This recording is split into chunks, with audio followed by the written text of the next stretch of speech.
Chapter 981. I want to go out for a walk. The doctor said that Ah Lang still needs to rest. The room is so stuffy. Miss Gu must have owed Yang Fan a lot of money in her previous life that she could never repay. Therefore, she had to repay her debt in this life. She could not resist any of Yang Fan's requests. Yang Fan's tone was only slightly pleading when a wheelchair was pushed to the front of Yang Fan's bed at the fastest speed possible. The wheelchair was similar to a modern wheelchair in terms of structure and shape, but the wheels were not tall. This was because the wheelchairs in this era were not pushed by humans, but by others. The wheelchair was padded with a thick mattress. Gu Zhuting rejected Ren Wei's kind offer of help and carefully carried Yang Fan to the wheelchair with her own hands. Then she pushed him out of the door. The mattress in the barracks was very smooth. Gu Zhuting pushed the wheelchair very slowly. The wheelchair was not bumpy, and Gu Zhuting heaved a sigh of relief.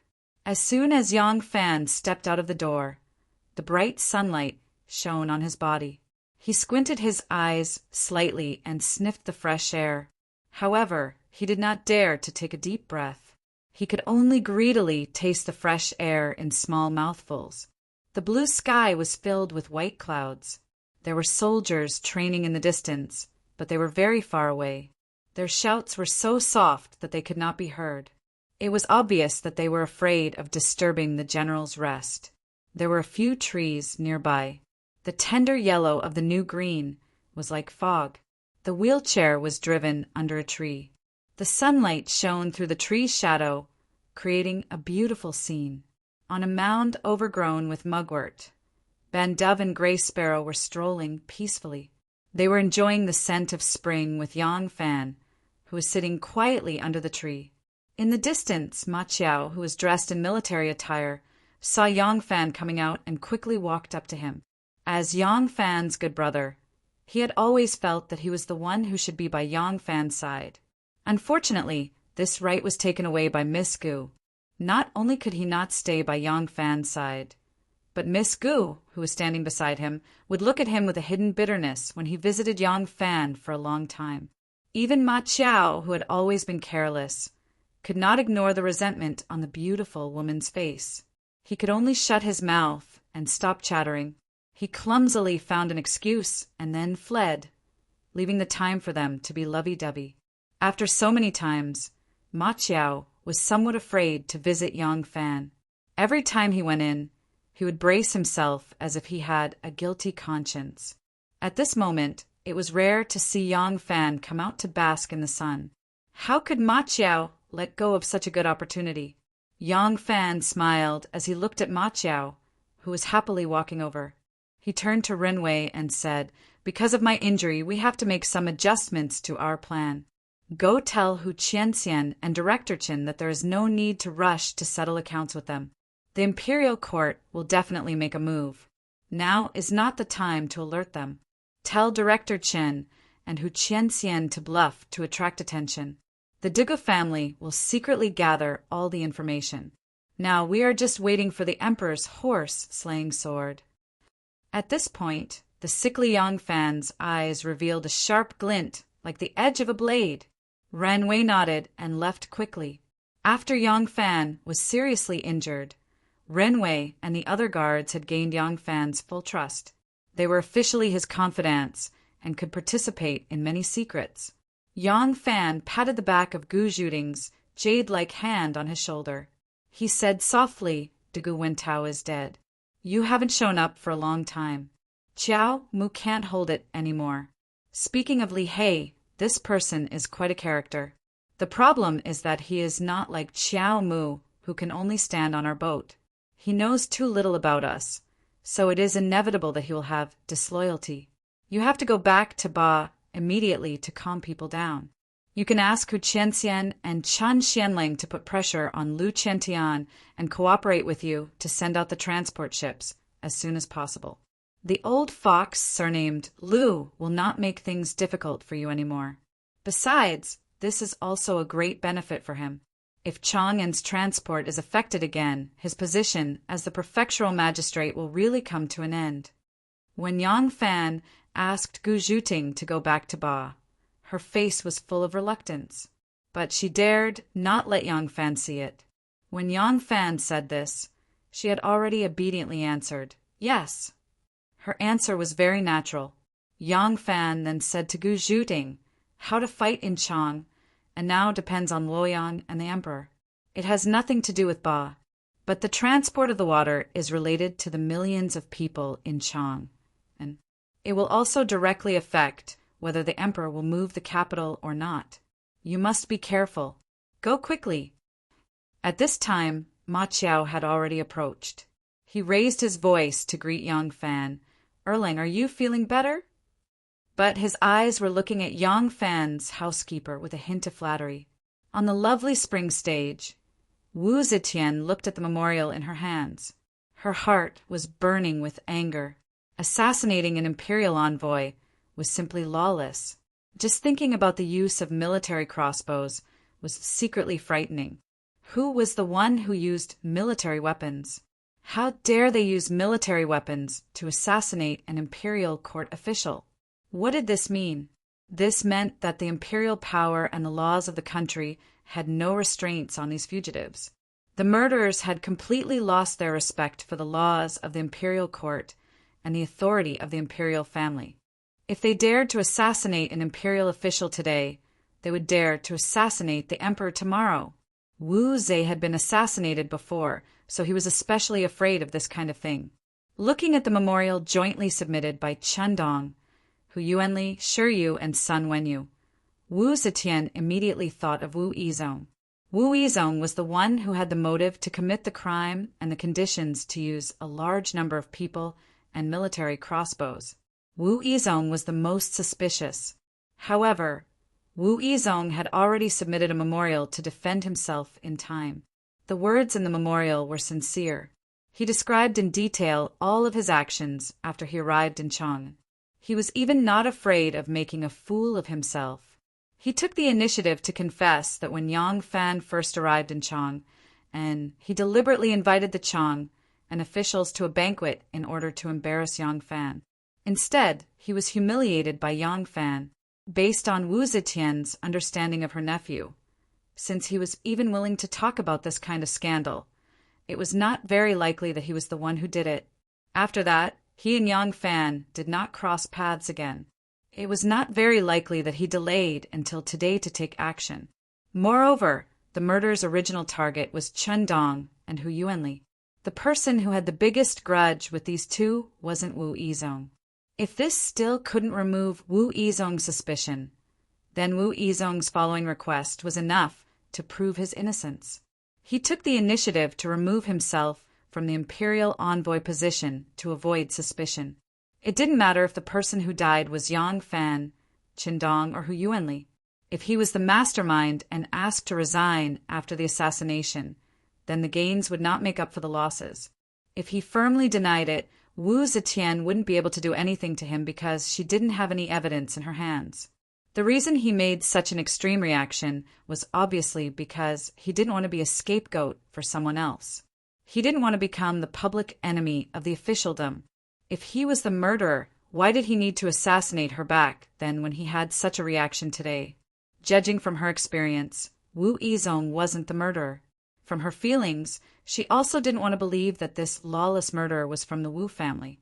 However, she still had to show the proper attitude.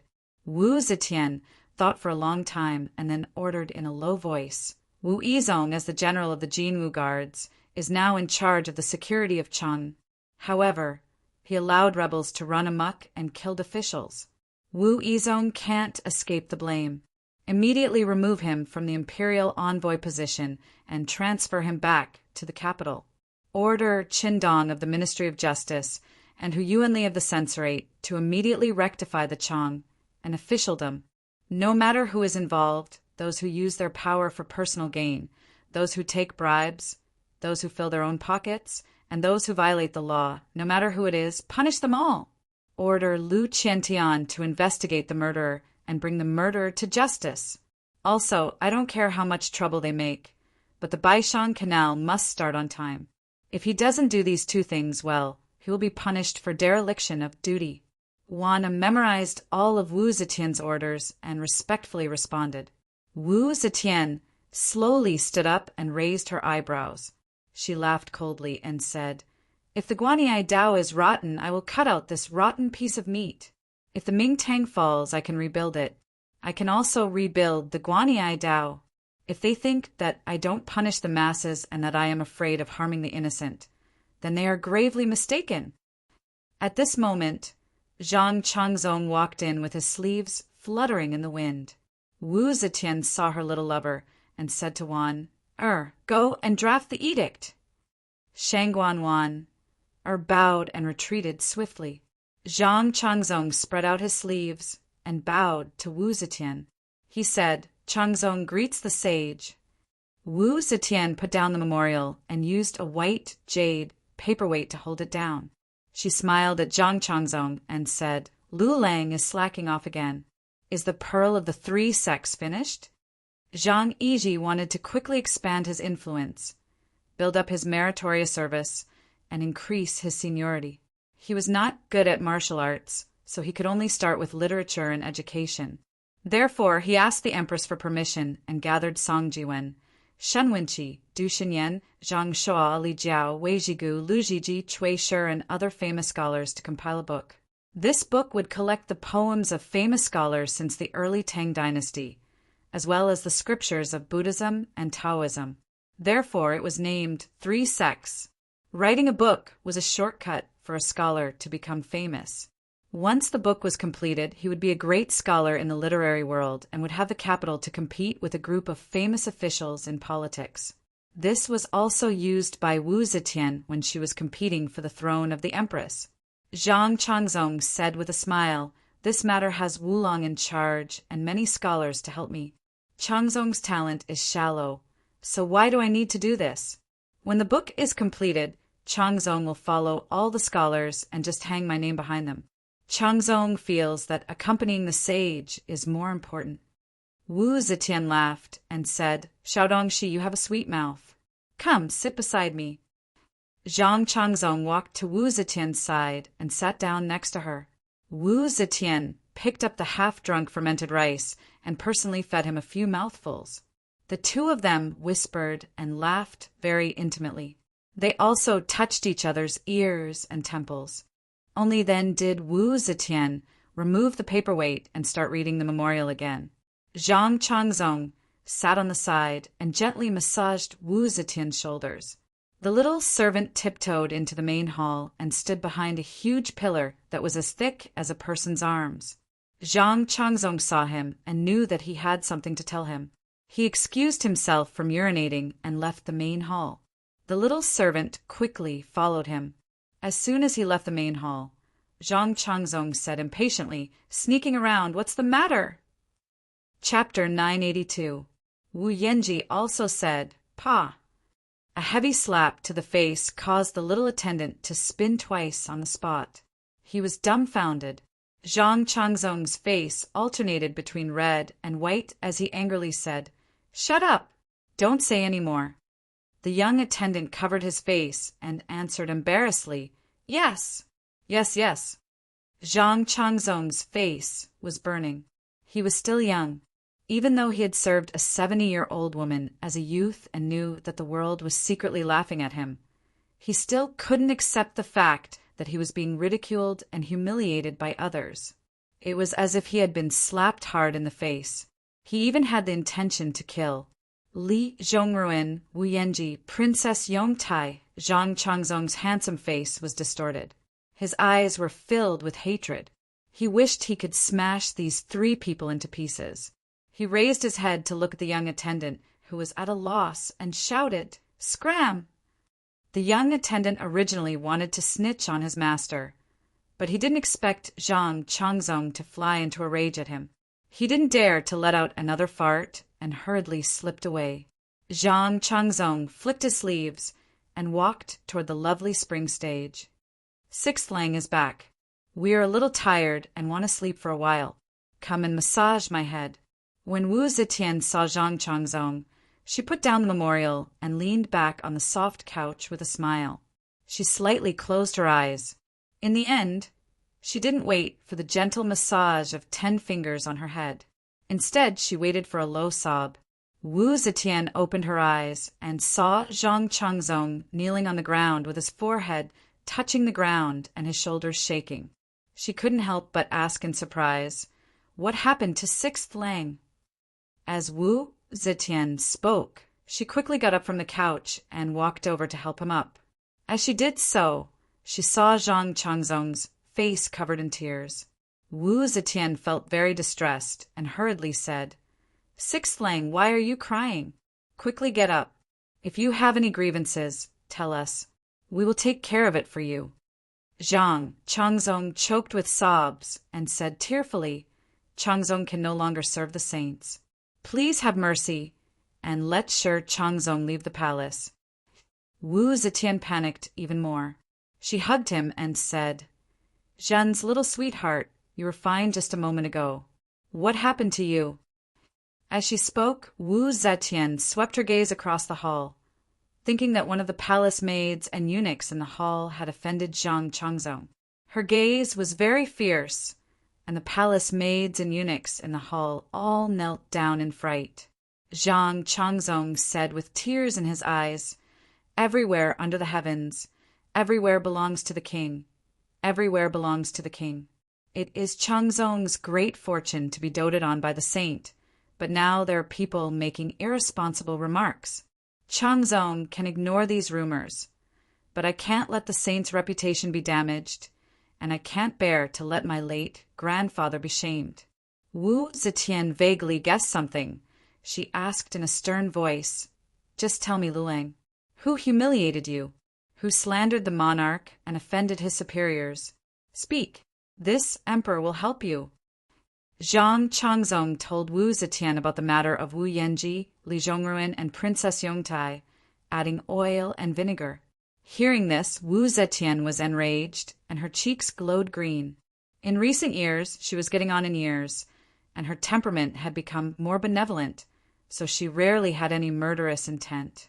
Now, this long-lost cruelty had resurfaced. "Come."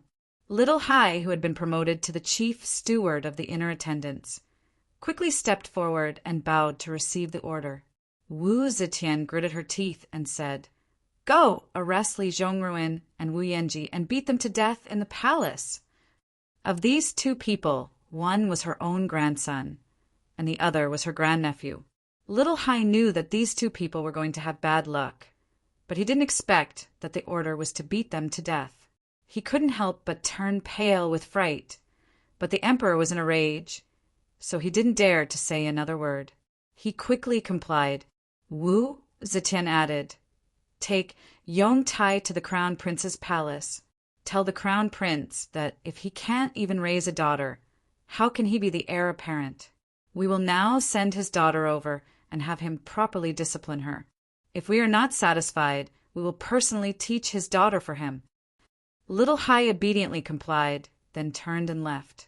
Li Zhongruan had lived in Fangzhou since he was a child. Although he knew that this grandmother of his was formidable, he had never seen her since he was a child. Everything he knew about his grandmother came from his parents and the soldiers who had imprisoned them. As a result, he was not as clear as the Prince of Xiang's sons, who had been imprisoned in the crown prince's palace since they were children, of his grandmother's personality. He had underestimated Zhang Changzong's position in the heart of an old woman who had never valued family.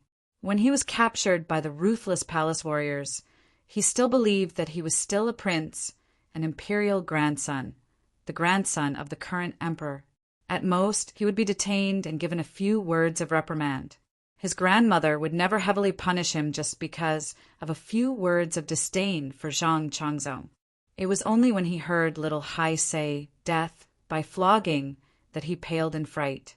Perhaps it was only now that he remembered that he, the imperial grandson, was worthless. Perhaps it was a rumor that his fifth uncle Li Hong and sixth uncle Li Xian had died at the hands of his imperial grandmother, but his sixth uncle's two sons had been whipped to death on his grandmother's orders. Why did he only think of this now? In the Eastern Palace, the heavily pregnant princess, Yongtai, struggled to kneel on the ground. She did not understand why her imperial grandmother was so angry. Was it just because she had criticized her gigolo? When Princess Yongtai was escorted to the Eastern Palace, she still did not know what had happened to her husband and brother. In the palace hall, Li Xian and Wei Fei stood side by side. In front of them stood a eunuch who had rushed over from lovely Spring Terrace. In a completely calm tone, the eunuch repeated Wu Zetian's words. The emperor said if the crown prince can't even teach his daughter well, how can he be the heir apparent of a country? Now that Princess Yongtai has been sent here, I ask His Highness the Crown Prince to discipline her well. If His Majesty is not satisfied, the Emperor will personally teach his daughter for the Crown Prince. After the eunuch finished speaking, he raised his horsetail whisk and turned to leave. Gong Gong, wait. Wei Fei suddenly came to her senses and hurriedly chased after him. With a smile, she asked, Gong Gong, how did the sage deal with Chomran and Yenji? The eunuch glanced at her and faintly replied, Death by flogging. Wei Fei staggered back 2 steps. She stared in a daze as the eunuch left the palace hall, her face ashen.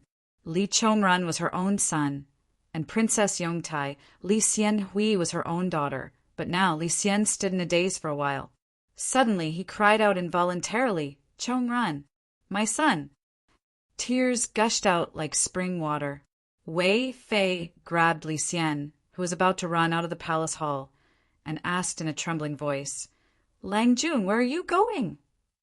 Li Xian sobbed. I'm going to plead with the Empress. Plead, Wei Fei said. Didn't you hear that Chomran has already been flogged to death? At this point, Wei Fei's face was also covered in tears. Li Xian's face was gloomy as he replied, I heard, but Xianhui is still alive. The Empress wants me to discipline her, but how can I discipline her? I'm going to plead with the Empress. Wei Fei gritted her teeth, her eyes blurred with tears. Do you still not understand? Wu Yenji and Chomran have both been flogged to death. Do you still not understand the Empress's intentions? Li Xian's body shook. He turned around in shock and looked at Wei Fei in disbelief. He roared, That's your own daughter. She's a piece of flesh that fell from your body. She's pregnant. She's only 17 years old. Wei Fei suddenly cried out as if she had gone crazy. I know. Of course. Even a vicious tiger won't eat its cubs. Do you think I'm willing to give up my daughter's life? But even a vicious tiger won't eat its cubs. The human heart is even more vicious than the tiger. At this point, she suddenly realized something and hurriedly covered her mouth. The palace maids and eunuchs in the palace were all sent by the emperor, who knew how many eyes and ears there were among them. Wei Fei lowered her voice and said to Li Xian with tears streaming down her face, Lang Jun, do you think that if it was possible I wouldn't want to save my own daughter? It's useless. The Empress's heart is as hard as iron. How could she allow others to change her decision? If you go, you won't be able to save your daughter. You'll only be sending yourself to your grave. Wei Fei hissed, Lang Jun, Jie isn't that ruthless. That's Jie's own flesh and blood. But Jie has no other choice. As Wei Fei spoke, she collapsed to the ground. Hugging Li Xian's thigh, she began to cry bitterly. Li Xian stood in a daze for a while, then also collapsed to the ground like a pile of soft mud. Not only was Princess Yongtai being punished, but her parents were also forced to personally give the order. How tragic was this? In the courtyard, Princess Yongtai was pressed to the ground. The eunuchs raised their large staffs and began to carry out the punishment. It wasn't until the staff landed heavily on her buttocks that Princess Yongtai came to her senses. This was real. This was actually real. Princess Yongtai screamed, Father, Mother, your daughter was wrong. Your daughter deserves to die. But your daughter already has a child in her stomach. Please, Father, Mother, help your daughter ask grandmother for mercy. As long as your daughter can give birth to the child, please let your daughter give birth to the child first. Father, Mother, Pa, Pa! Pa! The eunuchs raised their large staffs and struck Princess Yongtai's body again and again, causing her skin to split open. What made her even more frightened was that her abdomen was cramping with pain. Li Xianhui was both in pain and afraid and actually fainted. In the main hall, Li Xian and his wife collapsed to the ground. Wei Fei tightly clenched her teeth, her fingers already digging into Li Xian's arm. A trickle of blood slowly seeped out of the corner of her mouth. Li Xian tightly held his head. He was in unbearable pain, his entire body trembling. However, the sound of the punishment outside the hall and his daughter's miserable cries still entered his ears like a demonic sound piercing through his brain. When a palace maid who sympathized with Princess Yongtai brought the news that she had fainted, Li Xian jumped up as if he had gone mad. He screamed, "I want to see Mother Empress. If I have to die, then let me die. I want to see Mother Empress." Li Xian crazily pushed aside Wei Fei, who was crying and trying to stop him, and ran for his life toward Lovely Spring Terrace. When Wu Yanji and Li Zhongruan became two badly mutilated corpses, the hostility in Wu Zetian's chest slightly lessened. Li Xian rolled and crawled, crying loudly as he rushed into Lovely Spring Palace. Then he kowtowed with each step he took until he crawled in front of Wu Zetian. With blood dripping from his forehead, he banged his head on the golden brick floor, wailing and begging for his daughter's life. Only after Zhang Yiji, who had just arrived, interceded on her behalf, did Wu Zetian show mercy and pardon Li Xianhui's death sentence. Li Xian was wild with joy. From Lovely Spring Terrace to the Eastern Palace, the palace maids, eunuchs, guards, and warriors all saw this crown prince of the great Zhou with disheveled hair and bloody forehead running back and forth like a madman. Wu Yanji's bloody corpse was sent back to the Wei prince's mansion. Wu Qingxi, who had been bedridden with a serious illness, was shocked to hear the grievous news. He hurriedly called for someone to help him out. When he saw his son's corpse, his heart suddenly ached. With a loud cry, he spat out a mouthful of blood. Li Xian ran back to the Eastern Palace, gasping for breath.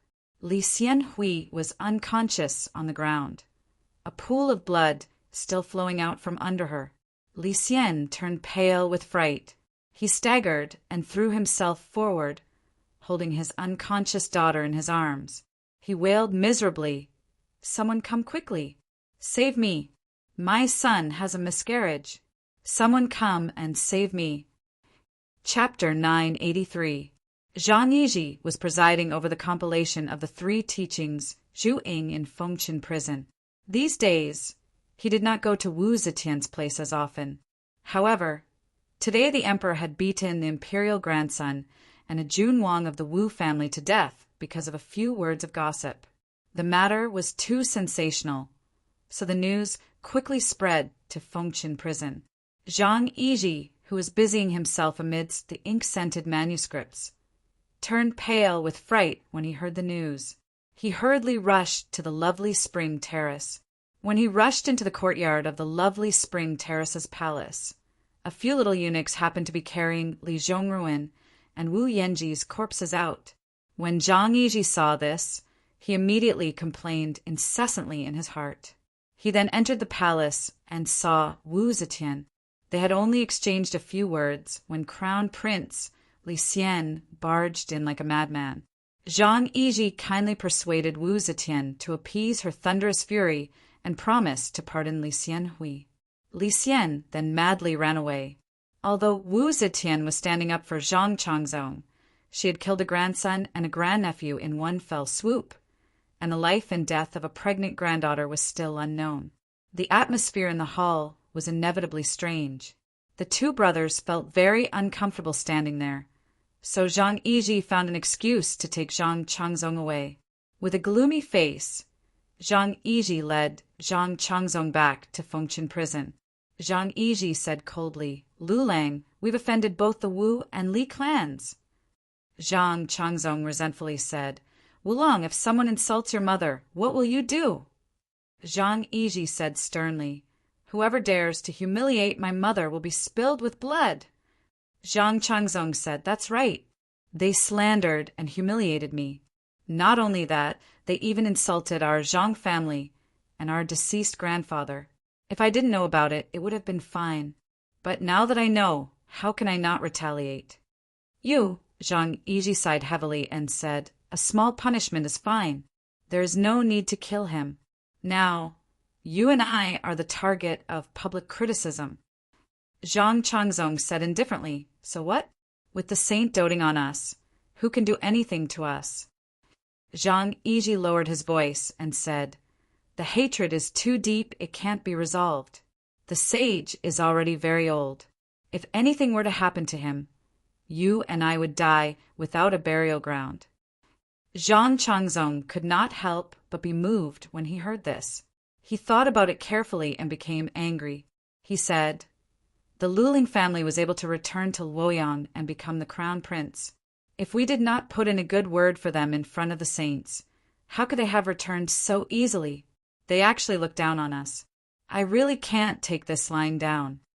Zhang Yiji said coldly, What's the point of saying all this now? Since the enmity had already been formed, he could only think of a way to face it. We must hasten the process of seizing power, of forming cliques, of building up support. The favor of a saint is not to be relied upon. We must have our own strength to protect ourselves. But for now, you have to escape first. Zhang Changzong's eyes widened. Why? Zhang Yiji said, Because of some rumors, you instigated the saint to kill a grandson of the emperor and a prince of the Wu clan. Is this a small matter? Even if Li Xian and Li Dan dare not say anything, it does not mean that Princess Taiping will turn a blind eye. Some ministers in the imperial court will inevitably impeach you, and the Wu clan will be more sympathetic.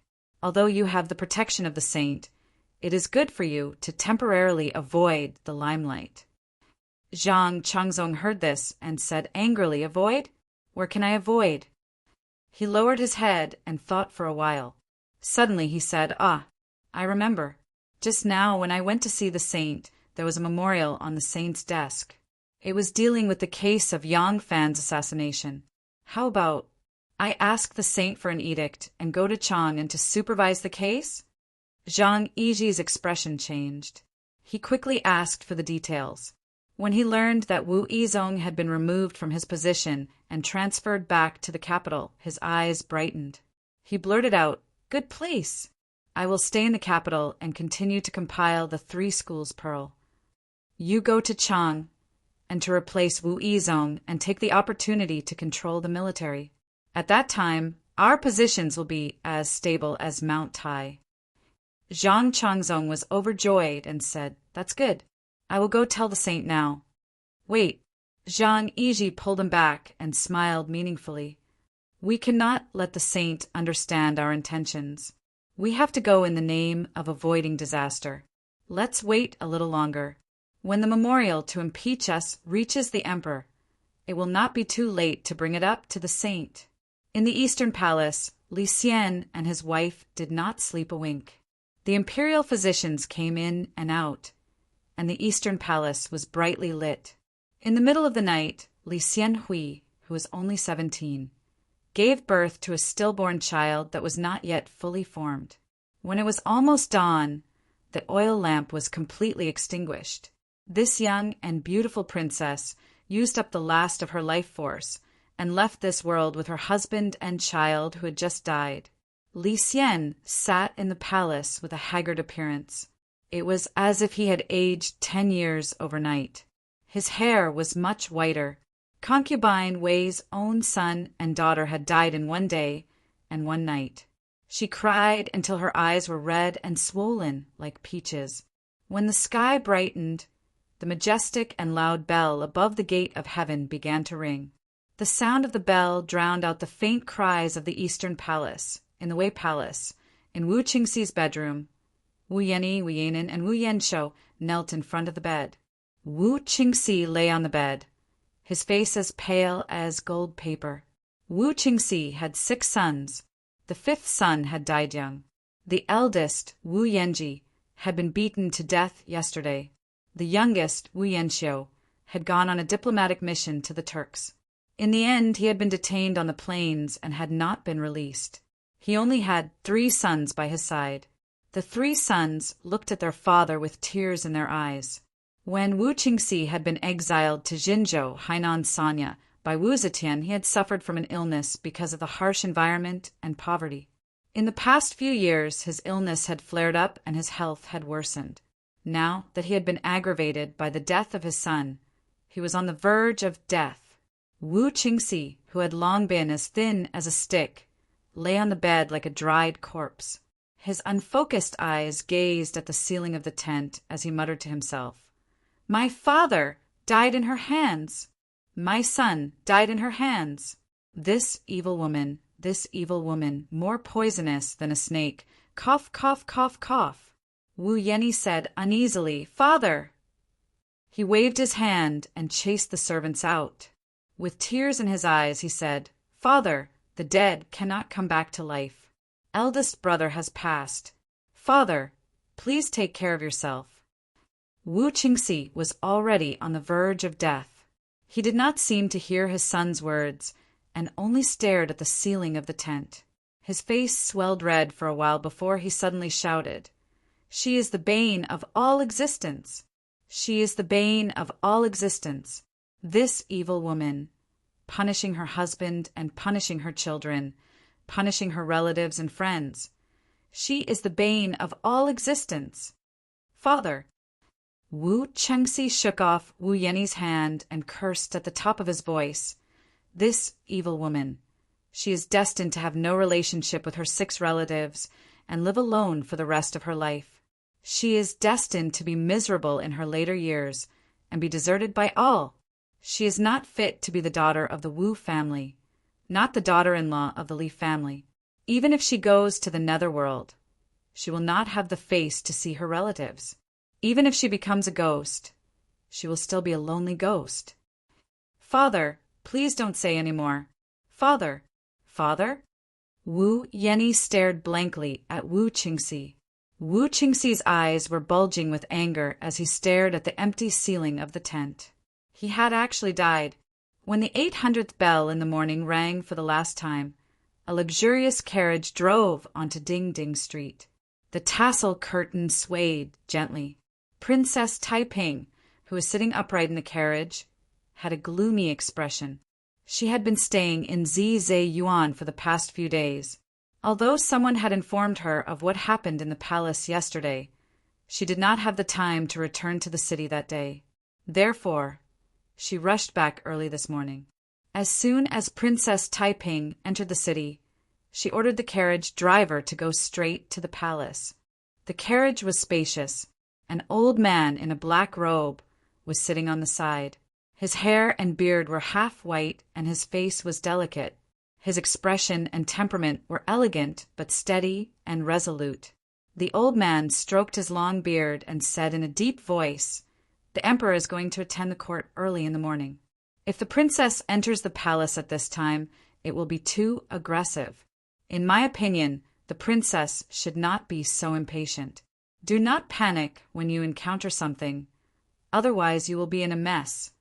Ever since she received the tacit consent of Wu Zetian, Princess Taiping could build a government office and accept people under her. After she formed her own power, her power expanded rapidly. Every day, there were more and more things that she had to deal with. Even though Taiping was smart and capable, she could not bear it.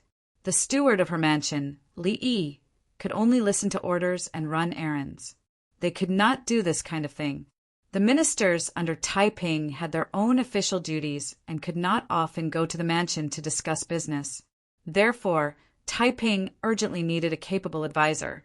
This old man was the advisor that Princess Taiping currently relied on the most.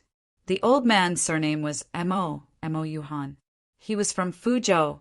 He was originally the advisor of Li Qianli, the son of King Wu Li. When Li Qianli was transferred back to the capital, he brought him with him. Li Qianli was originally a provincial governor. He was in charge of military and political affairs.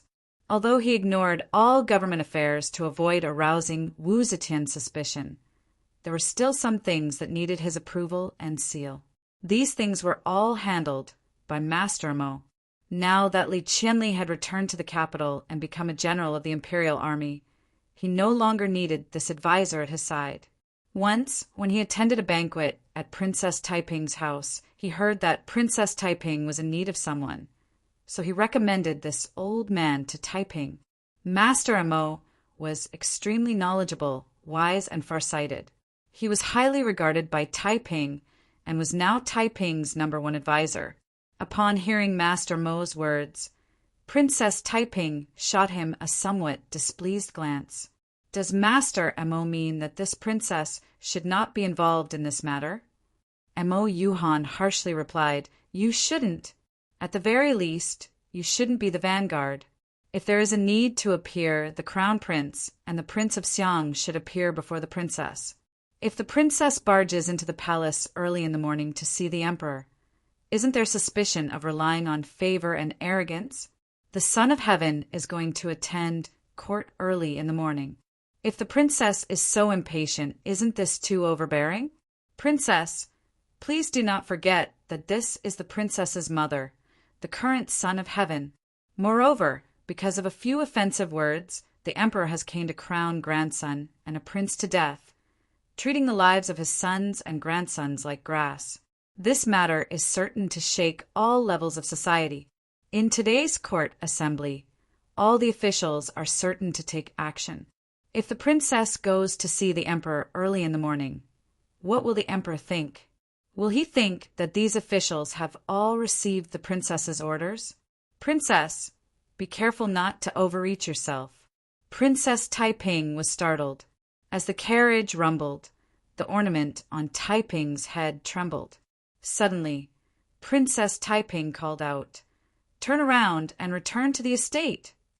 Master Mo saw that Princess Taiping readily accepted his advice, so he smiled and stroked his beard, nodding his head. The carriage had already reached the bridgehead of Tianjin and came to a stop, turning toward Shangshan Lane.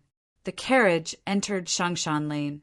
Not long after, Master Mo, who had been resting with his eyes closed, suddenly opened them and loudly declared, Stop the carriage! Princess Taiping looked at Mo Yuhan in surprise. Master Mo said, The Liang estate is just ahead. Does your highness not wish to pay a visit? Princess Taiping's eyes slowly sharpened as she said, Teacher is saying. Master Mo enunciated each word clearly. The harm caused by the second Zhang is gradually getting out of hand. The Li and Wu families, at least on this matter, can walk together. Chapter 984. In the northwest corner of Luoyang, across the Luo River, was Luo Bin Workshop. The muddy courtyard that had once suffered a flood had long been cleaned up. It was spring, and the flowers were blooming. The courtyard was full of fragrance, and butterflies and bees danced. It was a lively scene. Xin Mu paced between the lush greenery and the blooming flowers. His advisor, Lan Jinhai, accompanied him. In front of him was the Luo River. There were few boats on the water. There were only a few merchant ships, cargo ships, and passenger ships. Not a single large transport ship could be seen. Compared to the bustling transport scene in the past, it was much more deserted. How is Erlang's injury? Chang, and just sent news that he is out of danger. Now they are working on restoring the transport to normal. Shenmu heaved a sigh of relief and smiled. That's good. This fellow is really lucky. However, as the son of a rich family, he should not sit under the eaves. He really should not take the risk lightly. Otherwise, he would have to rely on his own martial arts skills. So it was inevitable that he would be careless. Look at me, I never take the risk lightly. Every time I go in and out, there are always imperial bodyguards like clouds in the open and in the dark. Hee, I am afraid of dying. Shenmu joked for a while before his expression turned serious again. He said, Second Lang was shot by an arrow and almost caused our entire plan to fail. Fortunately, he was able to set up another assassination and turn the unfavorable situation into an advantageous one. With this, we can abandon many of our original arrangements and cut the Gordian knot. Lan Jinhai nodded. Headmaster is right. But when do you plan to leave for Chang'an?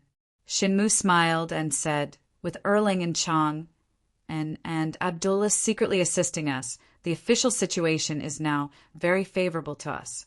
What's the harm in me not going? Lan Jinhai said, but Headmaster has no choice but to go. Yang Fan's clever reversal may have increased the imperial court's efforts to control Chang, but it has also alerted the enemy. The aristocratic families are now alert and aware that if the situation in Chang continues to develop, it will seriously affect their interests. They will definitely want Headmaster to settle this matter. Shinmu sneered. This is the imperial court's matter. What can I do? The imperial court sent Zhang Changzong to replace Wu Yizong? That's right. That would be even better. This person was fond of grandiose achievements and did not have a shrewd mind. It was very easy for him to be manipulated by Erling. Back then, the trip to Yenzhou helped him achieve some merit. This person has tasted the sweetness of success, this time in Chang, and he will definitely use the same trick again. Behind him, Erlang will add fuel to the fire. Lan Jinhai sighed softly and said, because of this person, he killed an imperial grandson, a Junwang, and a pregnant princess. Everyone in the court felt insecure, and the righteous people were indignant. They could not directly accuse the Son of Heaven, so they all began to impeach Zhang Changzong. Who would have thought that Zhang Changzong, who was clearly trying to avoid trouble, would be given such a heavy responsibility? It was really unexpected. Shinmu's gaze turned towards the palaces on the other side of the river. Under the sunlight, the arched eaves shone with golden light. The huge Dubhe pillar in front of the palaces and the golden phoenix at the top of the hall could be clearly seen. Shinmu said solemnly, the one who complained was Zhang Changzong, but the one who killed was the female empress. Such a venomous woman is rarely seen in the world. Although the imperial family is the most heartless, it is unprecedented for someone as vicious as her to act so viciously just because of a verbal offense. Shinmu was silent for a while. Then the corners of his mouth curled up. The crown prince and the prince of Xiang did not impeach Zhang Changzong? Lan Jinhai's face also revealed a contemptuous and cynical expression. No. Instead, it was Wu Sanxi, who had always been at odds with Wu Qingxi, who gathered many people to impeach Zhang Changzong and strongly requested that the traitor be severely punished. Shinmu said, no matter how fiercely the Wu family fought among themselves, it was still their own business. They did not want to see the Wu family members killed like dogs. Wu Sanxi is a fox mourning the death of a rabbit. With the crown prince and the prince of Xiang's performance, Princess Taiping must be very disappointed. Lan Jinhai sneered. Princess Taiping should have been disappointed in her two useless brothers long ago. Shinmu sighed. You can't say that. The Empress's 4 sons are Li Hong, Li Xian, and Li Dan. Li Hong and Li Xian were intelligent, astute, and daring to speak up. They had the bearing of an emperor, but what was the result? Li Dan and Li Xian had long been frightened out of their wits by the tragic deaths of their 2 brothers. In these circumstances, it was not wrong for them to play it safe. Lan Jinhai said. However, Princess Taiping's reaction this time was unexpected. She only imitated Wu Sanxi's method of impeaching Zhang Changzong and did not personally enter the palace to complain tearfully to the emperor. In the past, Princess Taiping would never have acted like this. This is not Princess Taiping's usual behavior. Shinmu lightly nodded his head. I have already received news that the one who persuaded Taiping not to enter the palace and persuaded her to join forces with Wu Sanxi to deal with Zhang Changzong was one of her trusted aides. This person's surname is Mo Yuhan. Keep an eye on this person. Lan Jinhai replied, Yes. At this moment, an imperial guard hurried over and bowed. Young master, Chui Lin of Clear River requests an audience. Shin Mu turned his head and smiled at Lan Jinhai. Look, the person who urged me to go to Chang and to put out the fire has arrived. Chang'an Square, an old shop. The mottled signboard spoke of its long history. This was truly an old shop. The shopkeeper sat by the counter, bored to death. When he saw acquaintances, he would greet them. The accountant sat on a high stool and leaned against the counter, calculating on his abacus, even though there were not many customers at this time of the day. When Luo Jiahao arrived at the front of the shop, he vigilantly looked around and pressed his bamboo hat down to his eyebrows. Only then did he quickly walk into the old shop. In one breath, he ordered 20 hu biscuits, 3 caddies of braised donkey meat, and 3 caddies of braised dog meat. With business knocking on the door, the kitchen immediately bustled with activity. The shopkeeper glanced at him with his old eyes and immediately looked away. However, his heart was already filled with suspicions. This was the second time Luo Jiahao had come to this shop to buy things. Every time, he would buy as much as possible to avoid going to the shop too often. Moreover, he would go to different restaurants in the square to avoid buying things from the same restaurant. Such behavior could not be said to be careless. However, this square was relatively remote and there were not many unfamiliar customers. Therefore, although he had come for the second time after many days, he still attracted the attention of the old shopkeeper. With his rich experience and extraordinary eyesight, the old shopkeeper immediately analyzed a lot of things. This customer bought a lot of food, which meant that it was not for 1 or 2 people. He came to buy food again after a long time, which meant that this group of people had been living in the shop for a long time. They were not guests of a certain family. If they were guests, the owner would not let the guests buy food by themselves, nor would they not come with them. The old shopkeeper yawned and leisurely strolled into the kitchen. When Luo Jiahao packed the food and left in a hurry, a young waiter of the old Chang and shop had already changed his clothes and quietly followed behind him. In the square, there was a tailor shop, a small food shop, a general store, as well as a painting and calligraphy shop, a flower shop, and a hairdresser shop. It was bustling with people coming and going. The young waiter looked like a child, walking through the crowd without attracting any attention. Luo Jiahao arrived at the entrance of the second alley and quickly dashed in. The waiter chased him to the entrance of the alley and immediately squatted down. There were a few children squatting on the ground, playing games. In the eyes of the children, the waiter was watching them play games, but in the eyes of Luo Jiahao, the waiter was a child playing games. Luo Jiahao knocked on the courtyard door and went in.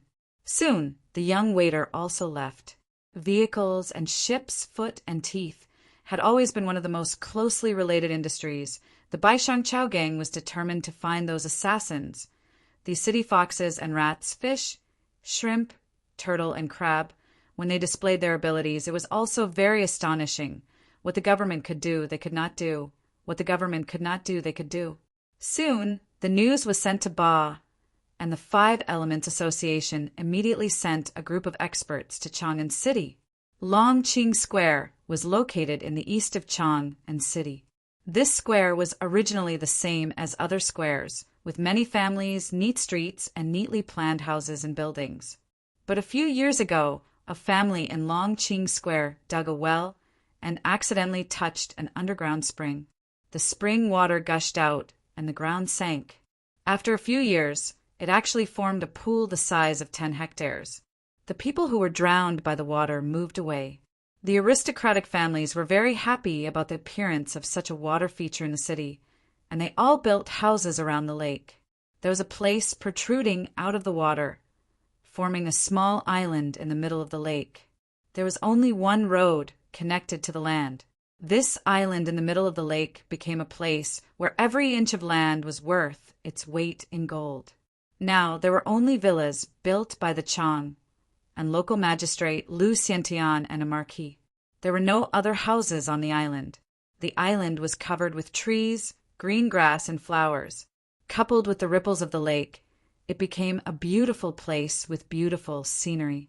After Yang Fan's condition was stabilized, Lu Xiantian who visited him many times, warmly invited him to live in his villa to recuperate.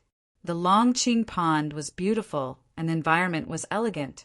Moreover, it was located in Chang'an City, so it was convenient to come and go, so it was suitable for recuperation. Moreover, if Yang Fan continued to live in the military camp, it was obvious that he was wary of the Chang'an officials. This was very disadvantageous to Lu Xiantian, who was eager to clear his name. Lu Xiantian was eager to show his attitude, so he needed Yang Fan to respond. Yang Fan knew what he was thinking, and he also knew that the island in the center of the Longqing Pool Lake was indeed elegant, and it was surrounded by water on 3 sides. The island was quiet, and it was convenient to recuperate and defend. Therefore, Yang Fan generously agreed, and now Yang Fan lived on the island in the center of the Longqing Pool Lake. When a group of murderous masters of the Chao gang rushed to the Chang'an Lane, a group of fast horses also arrived at the Longqing Lane. There were 8 horses at the back, and 8 horsemen in black were very strong. There were 4 horses in the middle, and 4 female horsemen in green were riding on them. They looked delicate and pretty and wore tight clothes. But there was only one person at the front, dressed in red like blood.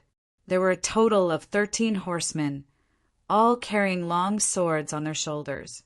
The swords were as long as Tai, and they were worn on their shoulders. The blood-red tassels on the swords fluttered in the wind, looking majestic in all directions. The woman in red was standing straight, looking very spirited. She took the lead, and the 13 horsemen were intimidating, as if they had filled the entire long road. It was none other than the eldest daughter of the Gongsun mansion, Gongsun Lanji. Chapter 985. The aristocratic families were not aware of the turmoil in Ba. When the Ministry of Justice and the Censorate were fighting with the various forces in Chang, and they thought it was the Wu and Li families fighting for territory. When the situation became more and more serious, they realized that they had become the unlucky fish in the pond. The battle in Chang was out of control. If it continued, it would harm their interests. That was why they were busy and urged Shenmu to clean up the mess.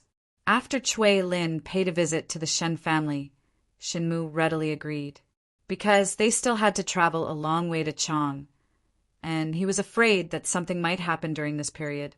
He also wrote an urgent letter, asking his confidant, Miss Gongsun, to visit Yang Fan on his behalf. Miss Gongsun was his confidant and from the same sect as Yang Fan's legal wife, Xia Xiaoman. With such an identity, no one was more suitable than her to be the mediator.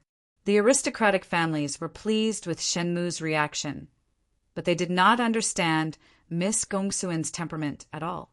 There was a Li Tian in Lantian County of Chang, and he thought of filling explosive rods with saltpeter so that firecrackers would go off with a loud noise. There was a Miss Gongsun in the Gongsun family of Chang, and her temper was like the firecrackers in Lantian. Long Qingqi's island in the middle of the lake was not a forbidden area, but it had become a forbidden area since a marquis and Lu Qiantian, the magistrate of the Chang and local government, built villas there one after another. High officials and nobles used this place to feast and enjoy the spring, so it became a forbidden area. Gongsun Lanji had not seen a single pedestrian along the way. It was even quieter on the island. As soon as they entered the forest, they could only hear the chirping of birds and the rustling of pines. However, Yang Fan had already been assassinated once. Since Lu Xiantian invited him here to recuperate, he would definitely increase the security. However, at Yang Fan's request, only Yang Fan's men were left on the island. The guards of the government were set up outside. There were few boats around the island that seemed to be leisurely. Other than the boat operators, there were also masters from Six Fan School. When Miss Gongsun and her group went to the island, no one stopped them. This was because their identities had been confirmed before they stepped onto the only path leading to the island. Gu Zhuting pushed the wheelchair and carried Yang Fan on a stroll on the green grass. Now that Yang Fan had moved to Longqing Lane to recuperate, she was closer to Ba. She would come over whenever she had time. The Gu brothers ran away, and the rest were scattered all over the place, seemingly very casual. Yang Fan seemed to have received news from outside the island in advance. He knew that someone was coming and knew who it was. When he saw Gong Sun Lanji, there was no surprise on his face. Gong Sun Lanji came out of the forest. When the sun shone on her red dress and white horse again, she saw the smiling Yang Fan. Gong Sun Lanji subconsciously pulled on the reins, but immediately felt that this was a little weak. So she pressed her slender legs against the horse's abdomen and stepped towards Yang Fan. She had a slim waist and long legs, and her figure was very healthy and beautiful. Coupled with her fiery red clothes and the long sword on her shoulder, she looked very valiant and formidable as she rode on the horse. "Greetings, eldest senior sister." Yang Fan covered his mouth and coughed lightly. He said, "Eldest senior sister, did you hear that I was injured and specially came to visit me?" Yang Fan was older than Gong Sun Lanji, but from Xiaomon's perspective, he indeed had to call her senior sister. Gong Sun Lanji snorted and pursed her pink lips. She raised her slender and round chin and ridiculed. "I thought you were going to die, you ungrateful guy. But who knew that good people don't live long, while scourges live for thousands of years? Even an arrow piercing through your heart can't kill you. You're really lucky." Gu Zhuting's expression suddenly changed, and her willowy eyebrows gradually raised. Yang Fan inadvertently frowned and said with slight displeasure, "When I first saw eldest senior sister, I really didn't know that you were unruly and unforgiving. I think Brother Shinmu was probably deceived by your appearance, and now he is regretting it. That's why he repeatedly refused to marry you." When Gong Sun Lanji heard this, her complexion changed. She hated this the most. Her heart had been tied to Shinmu for a long time, but she didn't know why this guy, who had always been dissolute and lecherous, had turned into a blind man. He put her, a great beauty, on hold and refused to marry her. Yang Fan's words just happened to poke at her sore spot. Gong Sun Lanji immediately grabbed the hilt of her sword and glared at him. "You dare to be so rude to me!"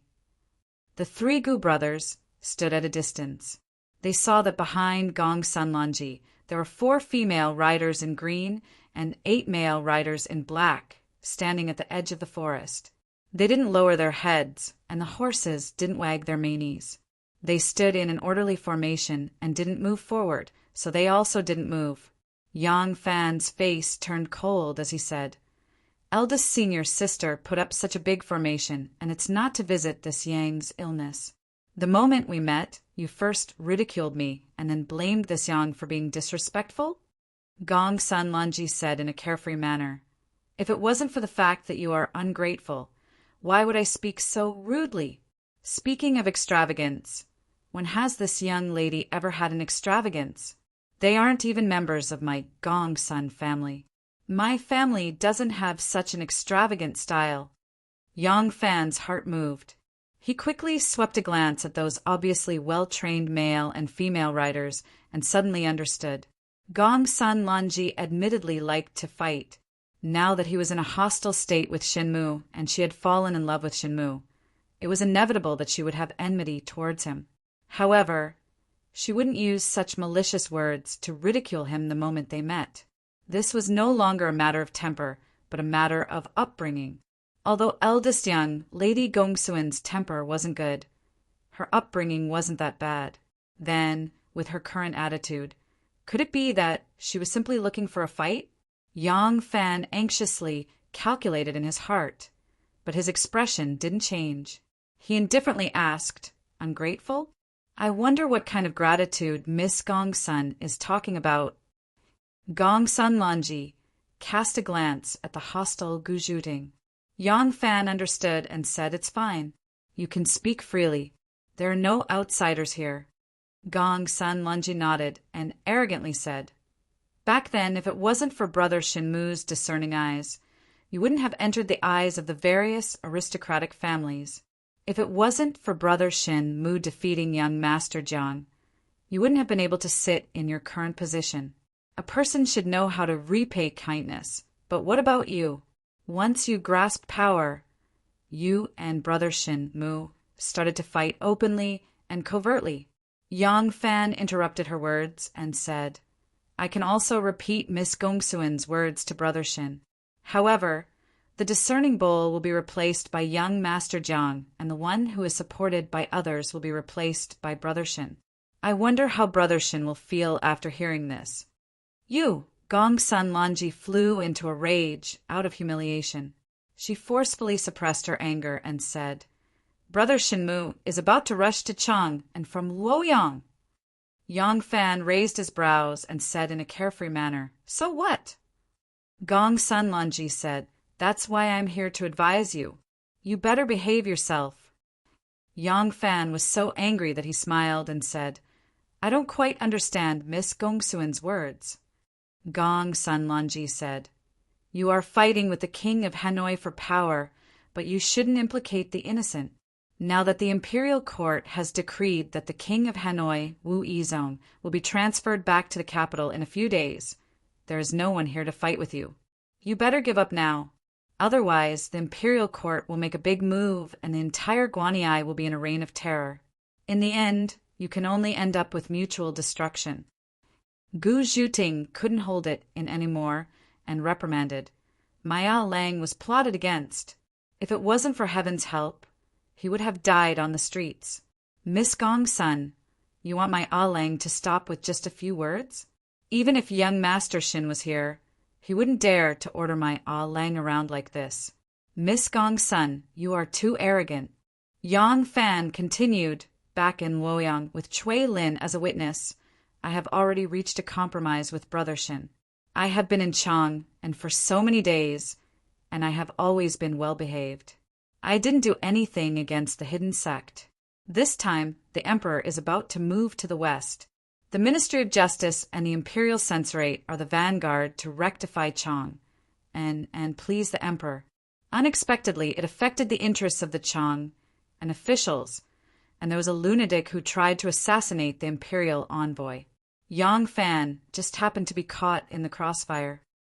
Yang Fan coldly glanced at the 12 male and female knights and said in a deep voice, As far as I'm concerned, I hope that the officials of Chang can hand over the murderer and give me justice. As for other matters, they have nothing to do with me, and I won't interfere. As for the various aristocratic families' concerns, do you think that the imperial court will let the matter rest after an imperial envoy was assassinated? Or perhaps if I submit a memorial to the emperor and state clearly that I don't want to pursue the murder in order to maintain the stability of Chang, and the emperor will listen to me and listen to me?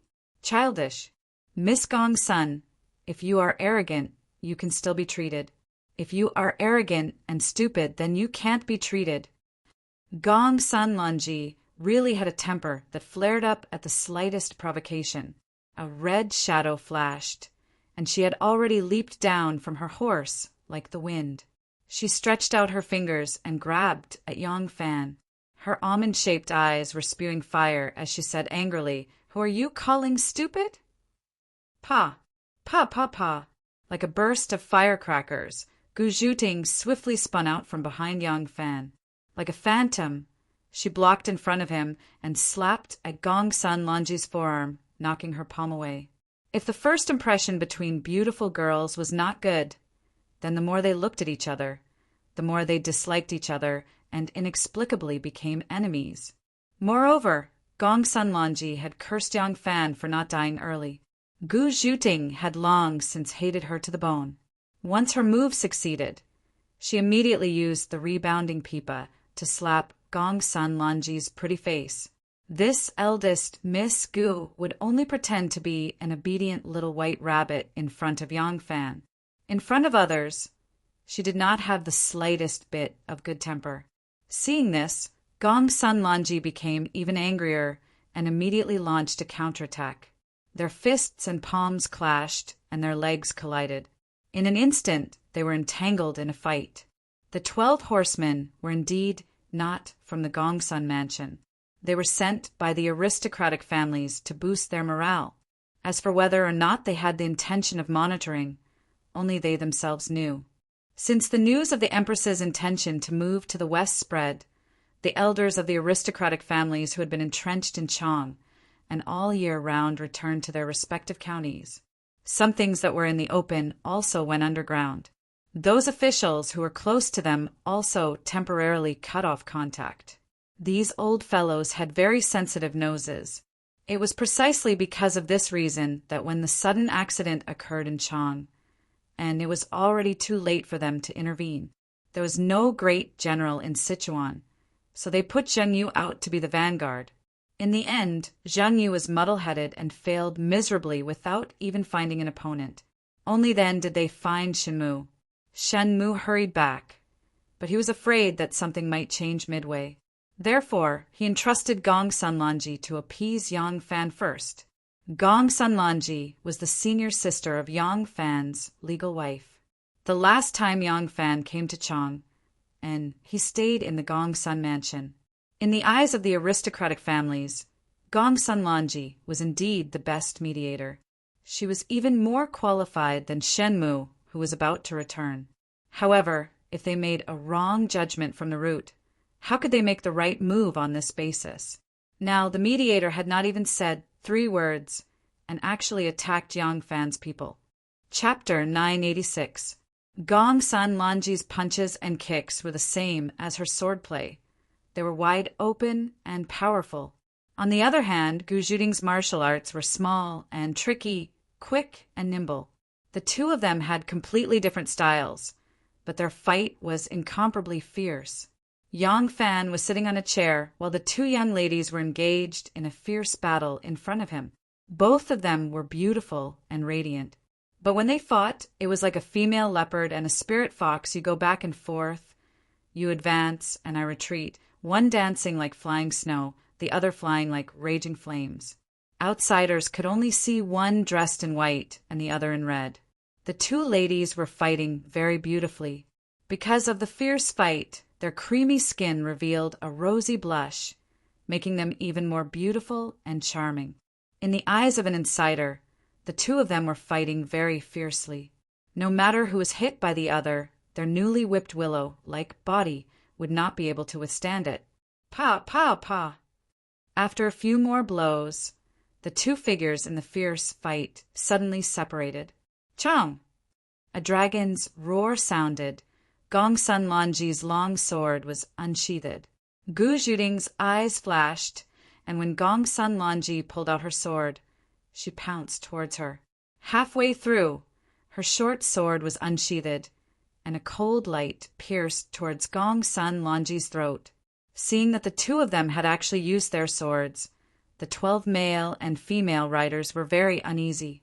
They lifted their horses and wanted to leap forward, but just as they pulled the reins, a shrill and long whistle suddenly sounded. A whistling arrow brushed past the heads of their horses and disappeared into the vast forest. The 12 riders stopped in their tracks in shock. Only now did they realize that a group of archers had appeared at some point in the distant forest. Their sharp arrows locked onto their figures. Ma Qiao rode a maroon horse and wore a set of radiant armor. His chest was straight and his back was straight, his hand on his long saber as he strode over as if he were inspecting his troops. When Ma Qiao arrived in front of them, he pulled the reins and said in an arrogant tone, "What are you doing? What are you doing? Are you all tired of living? Disarm and dismount. Those who disobey will be killed without mercy." Seeing Gu Zhuting and Gong Sanlanji use their weapons, Yang Fan's expression became unnatural. His eyes showed obvious concern and worry. The Gru brothers, who had been scattered all over the place, slowly closed in. The 12 male and female riders were forced to dismount under the control of the arrows and hand over their weapons. An inch longer, an inch stronger, an inch shorter, an inch more dangerous. Gu Zhuting and Gong Sanlanji, one with a short sword and the other with a long sword, began to fight again. The sense of danger was incomparable to before, but in this way the battle ended quickly. The time that Gu Zhuting persisted was not even as long as Anu. Anu's martial arts were not inferior to Gu Zhuting. She studied under Gu Zhuting and learned the art of disguise. Her martial arts were actually very complicated. Even Liu Boyan had taught her martial arts. In addition, she had been tortured by Gong Sun Lanji many times and was familiar with the characteristics of Gong Sun Lanji's swordplay, so she could last longer. On the contrary, Gu Zhuting did not have these advantages of Anu. Her style of short sword was similar to Anu's, so once she used her sword, she was quickly defeated by Gong Sun Lanji. A bolt of lightning suddenly flashed and suddenly turned into a pool of autumn water, quietly lying across Gu Zhuting's long and fair neck. Gong Sun Lanji proudly glanced at Yang Fan. When Yang Fan saw that Gu Zhuting was not injured, his heart that was in his throat slowly calmed down. Gu Zhuting's face was swollen red. She tightly grasped the hilt of her sword and did not say a word. She was defeated in front of her sweetheart. This made her feel very uncomfortable. Gong Sun Lanji was like a proud peacock. She slowly drew her sword and retreated. She said to Yang Fan, "Your personal bodyguard is only SOSO." Yang Fan said, "Unfortunately, the last time I did not want to fight with you. This time, I cannot fight with you. But I will not fight with you. I can let you understand that there is always someone better than you. Guda!" Here, Guda saw that his sister was being bullied, especially in front of his precious brother-in-law. His tiger eyes were already wide open. He was furious and immediately took a step forward. Yang Fan lightly said, "Teach her a lesson." "Who?" Guda's answer to Yang Fan was to directly draw his saber. Before Yang Fan's voice had even faded away, Guda had already leaped up, and his steel saber, which was shining with a cold light, was like a waterfall as it chopped toward Gong Sun Lanji. He was like a wolf that stood on its hind legs, and his moves were fierce, swift, and tyrannical. Yang Fan had sparred with the 3 Gu brothers. His evaluation was, 1-on-1 he won. 1-on-2 he was slightly inferior. 1-on-3 he was completely defeated. But with Guda's martial arts, it was enough to defeat Gong Sun Lanji. Gong Sun Lanji's sword was also domineering and fierce. But when compared to Guda, she was still slightly inferior. Amidst the sharp whistling sound, the white saber shadows formed one after another. Wherever the saber passed, it was like a white chain that was swept up by a gale. It tightly surrounded Gong Sun Lanji's body. The shocking energy danced wildly. It was like a raging sandstorm in the desert, howling and swallowing everything in front of it. When Gong Sun Lanji fought with Gu Zhuting, it was like a female leopard fighting with a fox. Now that she was fighting with Guda, it was like a female leopard fighting with a male lion. Gong Sun Lanji was still fierce and fierce, but it was obvious that her aura was weaker than Guda's. Shwa, shwa, shwa, shwa, shwa. The 5 sabers were like 5 waterfalls. They turned into 5 huge waves and slashed towards Gong Sun Lanji. The saber was indeed the king of all weapons. In terms of aggressiveness, it was something that no sword technique could compare to. Gong Sun Lanji raised her sword and retreated. When she retreated 5 steps and was about to dissolve the last saber, Guda, who had always been ferocious, suddenly stabbed out with his saber. He was like a poisonous snake that had just woken up from hibernation. He looked slow, but was actually extremely fast as he swam towards Gong Sun Lanji's neck. Just like when Gong Sun Lanji's sword was placed on Gu Zhuting's neck, Guda's sharp long blade was also placed on Gong Sun Lanji's neck, but he was facing Gong Sun Lanji's neck with the back of the blade. Although his martial arts were higher than Gong Sun Lanji's, after all, the disparity wasn't that big. If the blade was facing Gong Sun Lanji, if he didn't grasp it properly, that beauty's head would really be cut off. Gong Sun Lanji stood there stiffly. Her face alternated between red and white. Gu snorted coldly before sheathing his saber and slowly retreating. Gu Zhuting, who was standing beside Yang Fan, actually did not feel good. She knew that she was not as good as Xiao Man and Yang Fan's childhood sweetheart. She was also not as good as Anu and Yang Fan's deep love.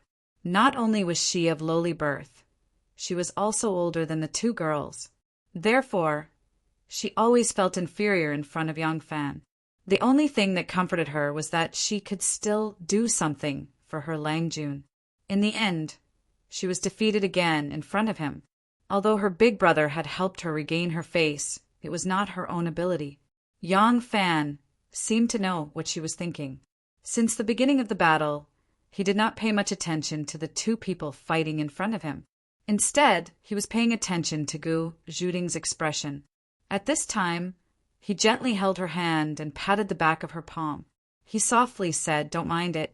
I know that your martial arts is actually better than hers." Ah Lang, Gu Zhuting was a little surprised. She was especially moved by Yang Fan's thoughtfulness. Her eyes turned red and she almost shed tears. Yang Fan saw that Gu Zhuting looked like a little girl who had been wronged. He winked at her and said with a smile, "Besides, even if your martial arts is bad or you don't know martial arts, so what? I like you, not because of your martial arts. If it was only because of your martial arts, I should like your big brother." Gu Da heard this, and his bronze-colored face immediately turned the color of pig liver. Gu Zhuting, on the other hand, giggled and very lightly patted Yang Fan's arm. Her shy and joyful look was very charming. Gong Sanlanji had always been proud of her martial arts. Now that she was defeated by someone else, she was already very upset. When she heard Yang Fan comforting her that Gu Zhuting was actually better than her, she was so angry that her lungs were about to explode. She came today because she had received a hint from Shinmu. Shinmu wanted to make the mediation into an intensification of the conflict. That was why she put on an arrogant look. However, she had always been proud of her martial arts and cared about the level of her martial arts. She was a female martial arts fanatic. When she heard Yang Fan's words, she felt that her acting had become real. She shook her sword and said, so shameless, "If I did not show mercy, she would have died on the spot. You still dare to say that you are better than me? Come, come, come. Let's compete again. Enough. Don't make trouble." When Gong Sanlanji heard this voice, she was like a mouse that had seen a cat. She hurriedly lowered her sword and turned her head. She didn't even raise her head to take a look. She just said shyly, "Mother, why are you here?" Auntie Pei was dressed in palace attire and walked over slowly. She had a graceful bearing and looked like a noble woman on a spring excursion. Behind her were two graceful young girls with fluttering clothes. They each held a sword case in their hands, one long and one short. These were Auntie Pei's personal treasured swords. More than 10 longbows were nocked and aimed at Aunt Pei. Aunt Pei turned a blind eye to them and walked straight towards them. There was a horse carriage in the distance. Mr. Gong's son was standing at the front of the carriage, looking up at them. Auntie Pei walked to her daughter's side, but she didn't even look at her. She only glanced at Yang Fan, then at Miss Gu, who was standing prettily beside him. She slowly said, "This young lady practices martial arts to kill. If it was a duel, you could defeat her within 30 moves. If it was a life or death battle, she could kill you within 20 moves." Gong Sanlanji did not dare to refute Aunt Pei's words.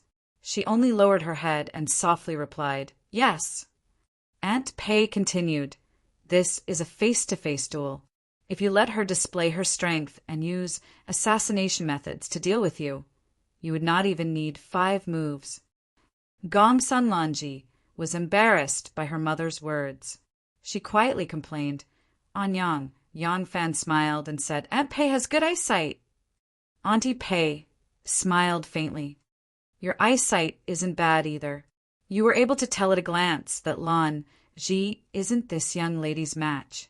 Your martial arts are far superior to both of them." Yang Fan beamed with joy and said, "Anne is flattering me." Actually, Yang Fan did not see anything. "It's just that she is my own woman. Of course I have to flatter and coax her." Gu Zhuting glanced at him bashfully, while Gong Sanlanji rolled her eyes at him hatefully. Aunt Pei turned around and put on a stern face as she said to Gong Sanlanji, "What are you doing here? Gong Sun Lanji was embarrassed and said, "Daughter."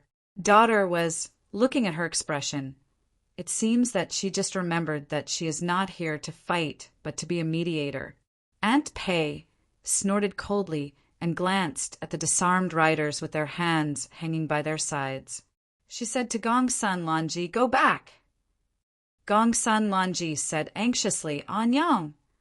Aunt Pei shouted, "Go back immediately. Do you want to anger father and mother to death?" Gong Sun Lanji flung her sleeves and left angrily. Aunt Pei glanced at Yang Fan again and turned around to leave. Yang Fan sat on the wheelchair and cupped his hands. He smiled and said, "I respectfully send off Aunt Pei."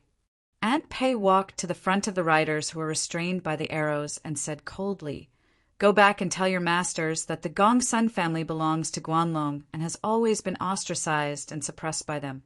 It is rare for them to think so highly of our Gong Sun family. However, we have no interest in currying favor with them and do not want to meddle in their affairs. My daughter is ignorant and has been used by others.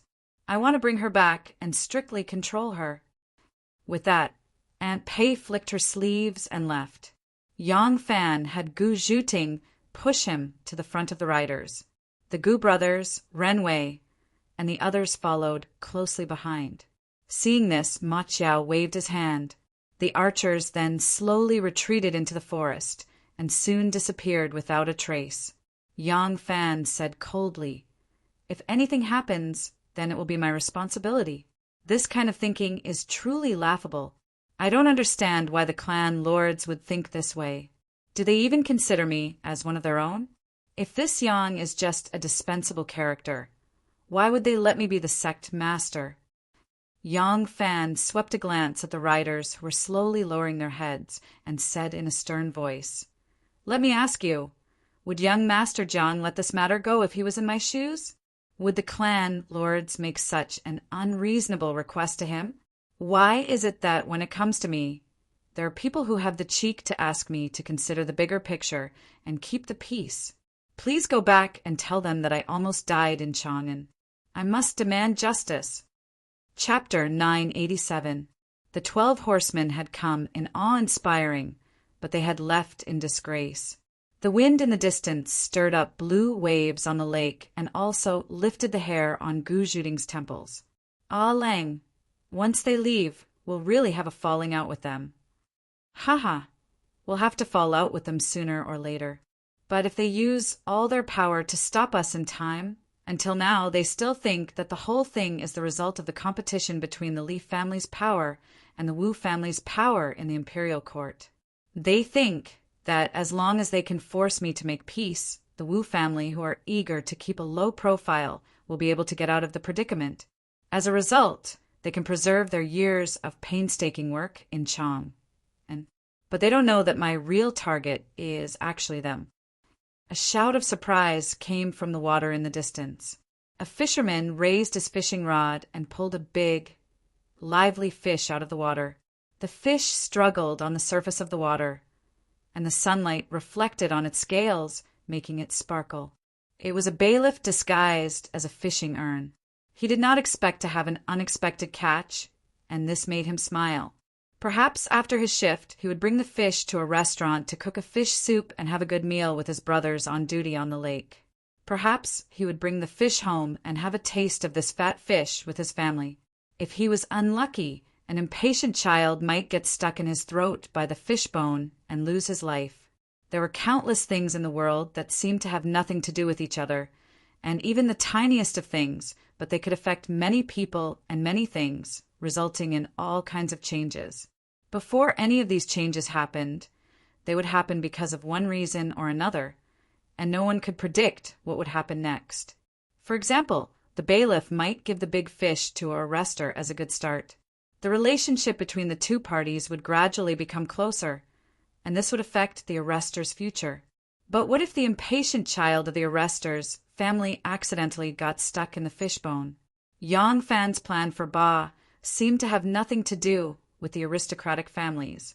He had been trying his best to eliminate all kinds of unexpected factors that could affect his plan. As one of the planners, his encounter with an assassin on Ba was a major accident that could affect his plan. But in the end, he still managed to make this accident a part of his plan. At this point, nothing could be changed. Everything had to go in the direction he had set, just like the constable who caught the fish. If he gave the fish to a constable and the constable's child died because of a fishbone, then all the other possibilities became hypotheses. The only correct result was that the child died. If it had already happened, it could not be reversed. Pucci, just as the fish was about to be lifted onto the bow of the boat, it slipped off the hook and fell back into the water, creating a splash. The fat fish shook its head and tail and escaped into the bottom of the water, leaving only the fisherman's pitiful cries on the surface. Yang Fan smiled and said to Gu Zhuting, "Even if they wake up now, it's too late."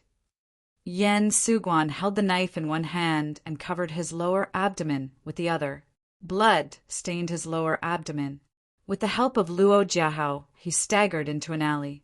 A few naughty children who were playing in the alley saw them and screamed in fear. Luo Jiahao was also injured. His thigh was stabbed and he walked with a limp. He helped Yen Suchuan escape into the alley. Yen Suchuan held a half-withered tree and sat down, gasping for breath.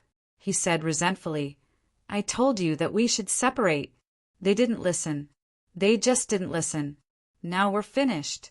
Luo Jiahao turned his head to look at the alley and asked anxiously, "Big brother, where did you hide our reward?"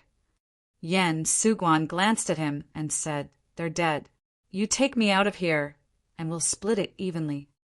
Luo Jiahao pointed at his bleeding thigh and said angrily, "Big brother, look at me. How can I take you out of here?" Yen Suguan sneered, "Do you want to abandon me and run away?" Luo Jiahao said angrily, "Do you want to drag me to death with you?" Before his voice died away, for middle-aged men in cyan robes with gloomy faces landed on the wall one after another and surrounded them. Luo Jiahao raised his knife and said fiercely, "When a tiger falls into a plane, he will be bullied by a dog. You lackeys of Ba, come on. I'll kill one and break even. If I kill two, I'll make a profit." Yen Suchuan also stood up with the help of a big tree and held the blood-stained steel saber in front of his chest. The four middle-aged men in cyan robes sneered disdainfully. 3 of them stood still, and only one of them stepped forward. Luo Jiahao gritted his teeth, and with a shout, he raised his steel saber and rushed forward. A figure flashed in front of him. Luo Jiahao's wrist shook violently and half of his arm was numb. He looked at the middle-aged man in cyan robes standing in front of him in horror. His knife was held in the man's hand. The man held the handle in one hand and pinched the tip of the knife with the other. He gently twisted it. Bang! His knife was twisted into 2 pieces. Luo Jiahao and Yen Suguan were dumbfounded. "Hurry up! Take them out of the city!" There were a total of 6 assassins. After Luo Jiahao and Yen Sujuan escaped, the remaining 4 risked their lives to fight back. 2 of them died on the spot, while the other 2 were wounded. They were dragged by the Chao clan's warriors toward the alley exit. Chong and city was in a state of panic. The patrolmen might come at any time after hearing the news. They had to end the battle quickly and bring the 2 out of the city alive to prove their innocence. Before they reached the alley, 2 middle-aged men in cyan robes swept over from the walls on both sides of the long alley like ghosts. Kill! The heroes of the Chao gang saw that they were not friendly, although they did not know who they were. They knew that they must be enemies. They quickly let go of the 2 half-dead captives and rushed forward with their weapons. Clang, clang, clang, clang. There was a series of sounds of weapons clashing. The 2 men in cyan robes flew out of their attack circle like a gust of wind. Each of them grabbed an assassin and threw him over the walls on both sides. Like the wind, they swept past. The cooked ducks in the hands of the heroes of the Chao gang flew away. Each of them was furious. They did not have such good skills and could not leap onto roofs and vault over walls. But the walls of the square were not difficult for them.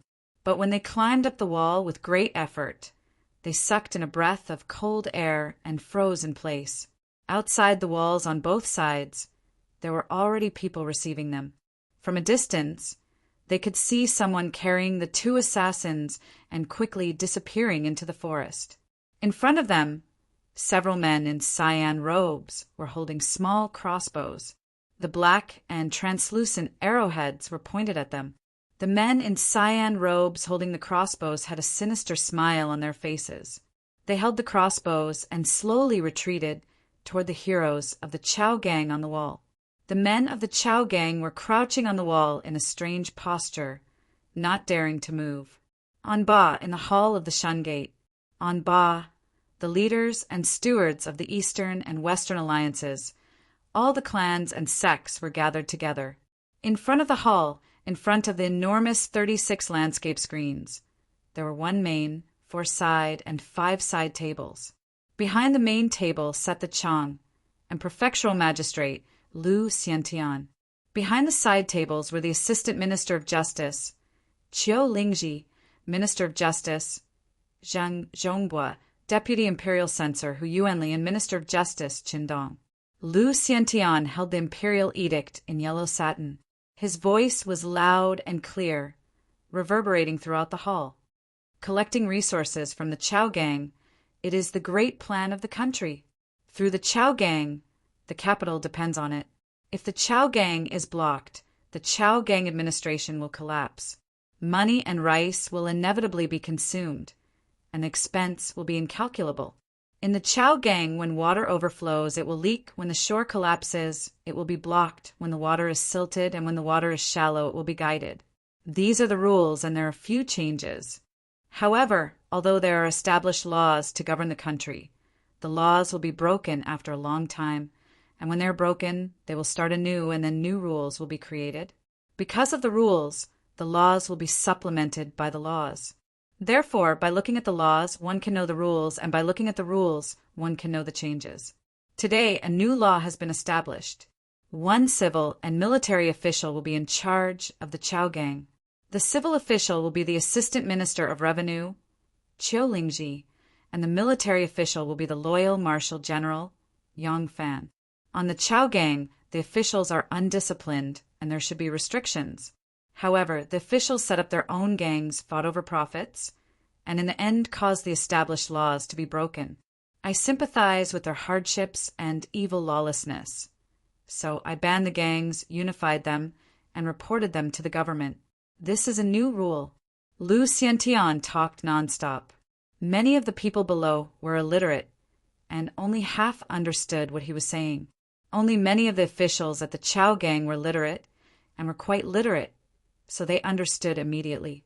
It turned out that the Chow gang of the Eastern and Western alliances fought over profits, and when the snow melted in the spring, they still could not go south to Yangzhou. Even the emperor was alarmed. Because of this, the emperor changed the old law of the Chow gang. He appointed the Assistant Minister of Revenue, Qiu Lingji, the Loyal Marshal General of the Imperial Army, and Yang Fan as the civil and military officials in charge of the Chow gang. The Assistant Minister of Revenue was in charge of the Chow gang, which was easy to deal with. The Chow gang transported grain, which was the same as him. The Chow gang was directly in charge of the Chow gang, so there were fewer intermediate links. If the grain was not transported smoothly and the emperor investigated, the Chow gang would also be responsible. So the Chow gang was in charge of the Chow gang and could be considered their backer. In the future, the Chow gang would suffer less exploitation, which was a good thing. But this Chow gang, the Loyal Marshal General of the Imperial Army, who held military power, was in charge of the Chow gang. What did he want to manage? Needless to say, a military official asked him to manage the Chow gang. This was a soft hand and a hard hand. If they did not understand the situation and cause some trouble, the emperor would probably have to send out the military to suppress them. Also, although the emperor approved of the fact that the Chow gang had formed their own cliques, he ordered them to be banned and wanted them to form a unified clique. Now, Lu Qiantian was in the School of Obedience, gathering all the cliques to deliver the imperial edict. It was obvious that he wanted to use the School of Obedience as the foundation to unify all the cliques in Ba. Who would have thought that since the end of the Sui dynasty, the once glorious school of obedience, which had declined to the point of death, would rise again in the blink of an eye? From now on, it would be the school of obedience that would unify Jianghu. Not agreeing? Could they not agree? The leaders of both sides were locked up in prison. Although one side was the suspect and the other side was the witness, the officials had two mouths. Wasn't it still up to them to decide? Most importantly, there was still the great general in charge of the Chao gang. Although no one had seen the great general before, he did not come today, but he sent someone. That Lang general, Dugaweji, led 800 iron horsemen and stood guard outside the hall with a murderous look. Chapter 988. In Chang, and the corner door of a mansion that used to belong to the Zheng family was open. Zheng Yu stood at the door with a few people. This mansion was now owned by the Lu family. In fact, it was still the Zheng family's property. However, after confirming that the emperor would move the capital to Chang, and the main figures of the aristocratic families who were active in Chang and all year round had left, some of the properties had also been disposed of. Wu Zetian was a vengeful person. They had obstructed and made things difficult for Wu Zetian when she was the empress, the emperor, and the implementation of the new policies. Wu Zetian was not such a forgetful person.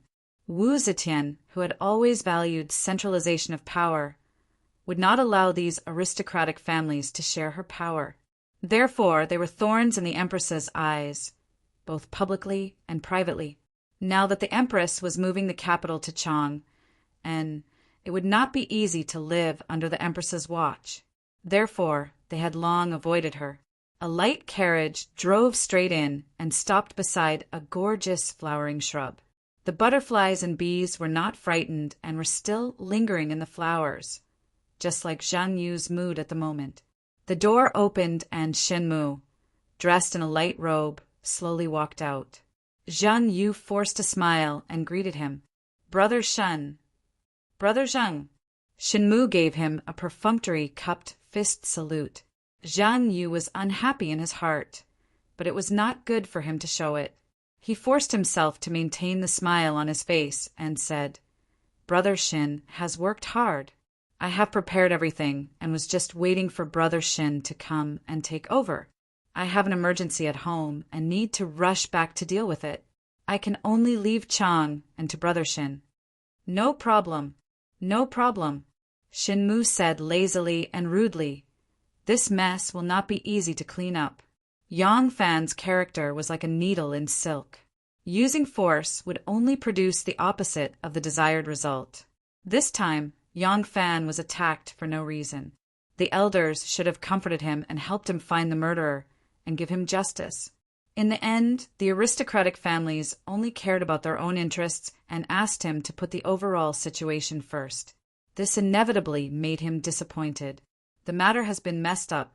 Now that I am here, I can only do my best and leave the rest to fate. Zhang Yu said, "Brother Shin, I have already investigated this matter. The assassin's background is unknown. It was not some aristocratic family that took the initiative to attack."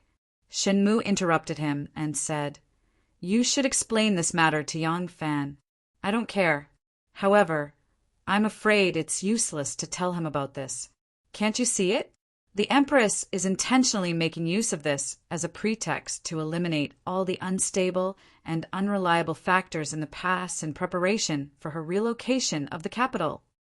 As Shenmu spoke, he had already stepped into the hall.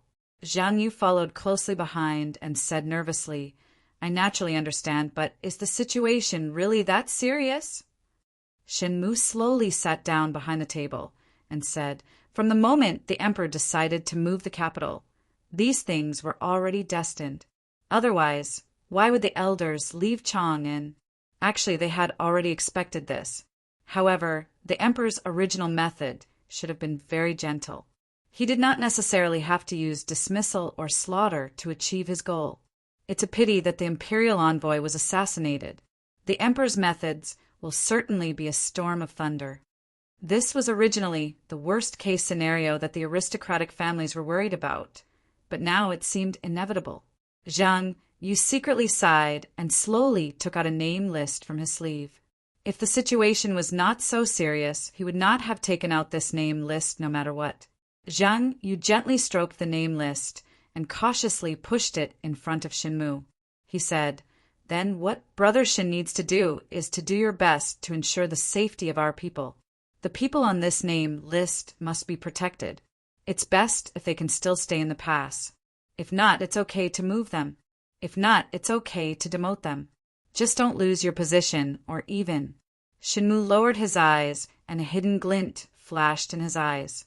Suppressing his excitement, he slowly took the name list and pretended to be indifferent as he opened it. There was a row of names written on it with their official titles at the back. This was the official power that the aristocratic families had painstakingly cultivated and supported with their deep power, thousands of years of heritage, and their status as leaders of the scholarly community. The people on this name list were not all of the official power that the aristocratic families controlled, but they made up at least 70%. Even with Shan Mu's composure, he could not help but be extremely excited when he received this name list. After all the trouble and racking his brains, he had finally obtained their trump card. Shinmu nodded and said, "I will do my best and not disappoint the elders." Zhang Yu placed his hands on his knees and nodded. "If so, I will leave everything to Brother Shin." Shinmu carefully folded the name list and slowly stuffed it into his sleeve. Zhang Yu was still worried and worriedly asked, "Does Brother Shin have a foolproof plan?" The corner of Shinmu's mouth curled up and he said with some mockery, "When has there ever been a foolproof plan in this world?" Zhang Yu appeared slightly embarrassed and said, "Then how confident is Brother Shin?" Shinmu coldly said, "I can do my best to persuade Yang Fan. What he is worried about is not that he was assassinated, but that your reactions are too disappointing. I understand this feeling very well because I was once treated the same way. Ask yourselves, do you really think of him as the sect leader of Xian clan? Do you really have the respect he deserves? Did you really give him power? Haha, you did not give him anything that Lu Binmi once had. You just think that using him is already a great favor and reward, so you've been looking down on him with a high and mighty attitude." Zhang Yu said uneasily, "We have already realized this point. As long as we can safely survive this crisis, we will definitely compensate him." Shinmu said solemnly, "It's too late. The imperial court has already interfered, and the emperor is furious. This matter is not up to us to decide, so I can only do my best. As for the result, it is up to the heavens."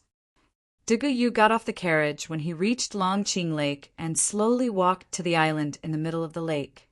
There were people on the island who quickly went in to report his arrival. Very quickly, he saw Yang Fan sitting with a smile on a patch of grass. Dugu Yu immediately cupped his fists and said, "Brother Yang, little brother was fortunate enough to not fail in his mission. Among the assassins who tried to assassinate Brother Yang on Ba, other than 2 who resisted stubbornly and died, the other 4 were all captured by me." Dugu Yu waved his hand, and someone behind him carried 4 people who were tied up tightly and barely breathing. It was Yen Sujuan, Luo Jiahao, and the other 2. Yang Fan turned his head and said, shouting, "Take care of these people." Gu Zhuting nodded gracefully and waved her hand at the people in green robes before leading them out of the forest. Yang Fan finally cupped his hands to Dugu Yu and said with a smile, "Thank you, brother Dugu." Dugu Yu said emotionally, "I do not deserve Brother Yang's thanks. It was Dugu Yu's fault that such a thing happened in Chang. Now that I can capture them and hand them over to Brother Yang to deal with, I feel a little better." Dugu Yu said as he walked forward and naturally stood at Gu Zhuting's position. He pushed Yang Fan's wheelchair and slowly walked forward on the soft grass. Yang Fan knew that Dugu Yu had mobilized a lot of manpower and material resources to capture the culprits. It was a disguised apology for Dugu Yu's intention to retreat when he was dying. Yang Fan did not say anything and only smiled slightly as he let Dugu Yu push the wheelchair. Dugu Yu pushed the wheelchair and said slowly, I heard that Miss Gong's son was asked to come here by someone and was accompanied by people from the aristocratic families in Shandong. But this lady is really not a good mediator. Now that both sides have completely fallen out, I'm afraid they will soon come to their senses." Yang Fan said, "As for Shenmu's side, I'm sure he will pour another pot of bewitching wine on them and make them confused for a while. Even if Shenmu did not make a move, it would be too late for them to come to their senses now." Duguyu frowned and said, "But since Brother Yang was assassinated, the imperial court has been greatly enraged. This has prompted our entire plan to speed up. Many of our original arrangements were very thorough, but now they are all useless. With the current situation, I'm afraid we will have to have a showdown with them immediately. What does Brother Yang plan to do?" "Why should I do it?" Yang Fan raised his eyebrows and casually plucked a wild flower along the way. He put it under his nose and sniffed it. He said leisurely, "Zhang Changzong is coming to replace Wu Yizong. Do you know about this?" Duguyu nodded slightly. He then remembered that Yang Fan's back was facing him and he could not see his movements. He said, "I know. Zhang Changzong should be arriving in Chang'an today." Gu Zhuting walked to the side of the Longqing pond and stood still with her hands behind her back. She calmly looked at the ripples on the clear water. She slightly raised her eyebrows and said in a low voice, "Sink the lake." Although Yen Sichuan, Luo Jiahao, and the others were barely breathing, they were still conscious. They had thought that, after being caught, they would definitely be questioned about the mastermind behind the scenes. They were still thinking about how to stutter and stutter, to make the victims feel that they had many secrets and were still useful. Who would have thought that they would be brought to the lake directly without saying a word? As they were wondering, the young lady's words almost scared them out of their wits. Sink the lake. This beautiful young lady didn't even ask a word and directly wanted to sink us into the lake. Yen Sichuan, Luo Jiahao, and the others immediately struggled desperately. In order to use the tip of their tongues to push the rags out of their mouths, their faces were swollen and purple. Unfortunately, all their struggles were to no avail. They were tied up so tightly that they could not struggle at all. After receiving Gu Zhuting's order, those indifferent men in cyan robes immediately picked up a few stones from the ground, opened their chests, and violently stuffed them in. Then they grabbed the ropes that tied their hands upside down, lifted them horizontally, and threw them into the lake. Bang!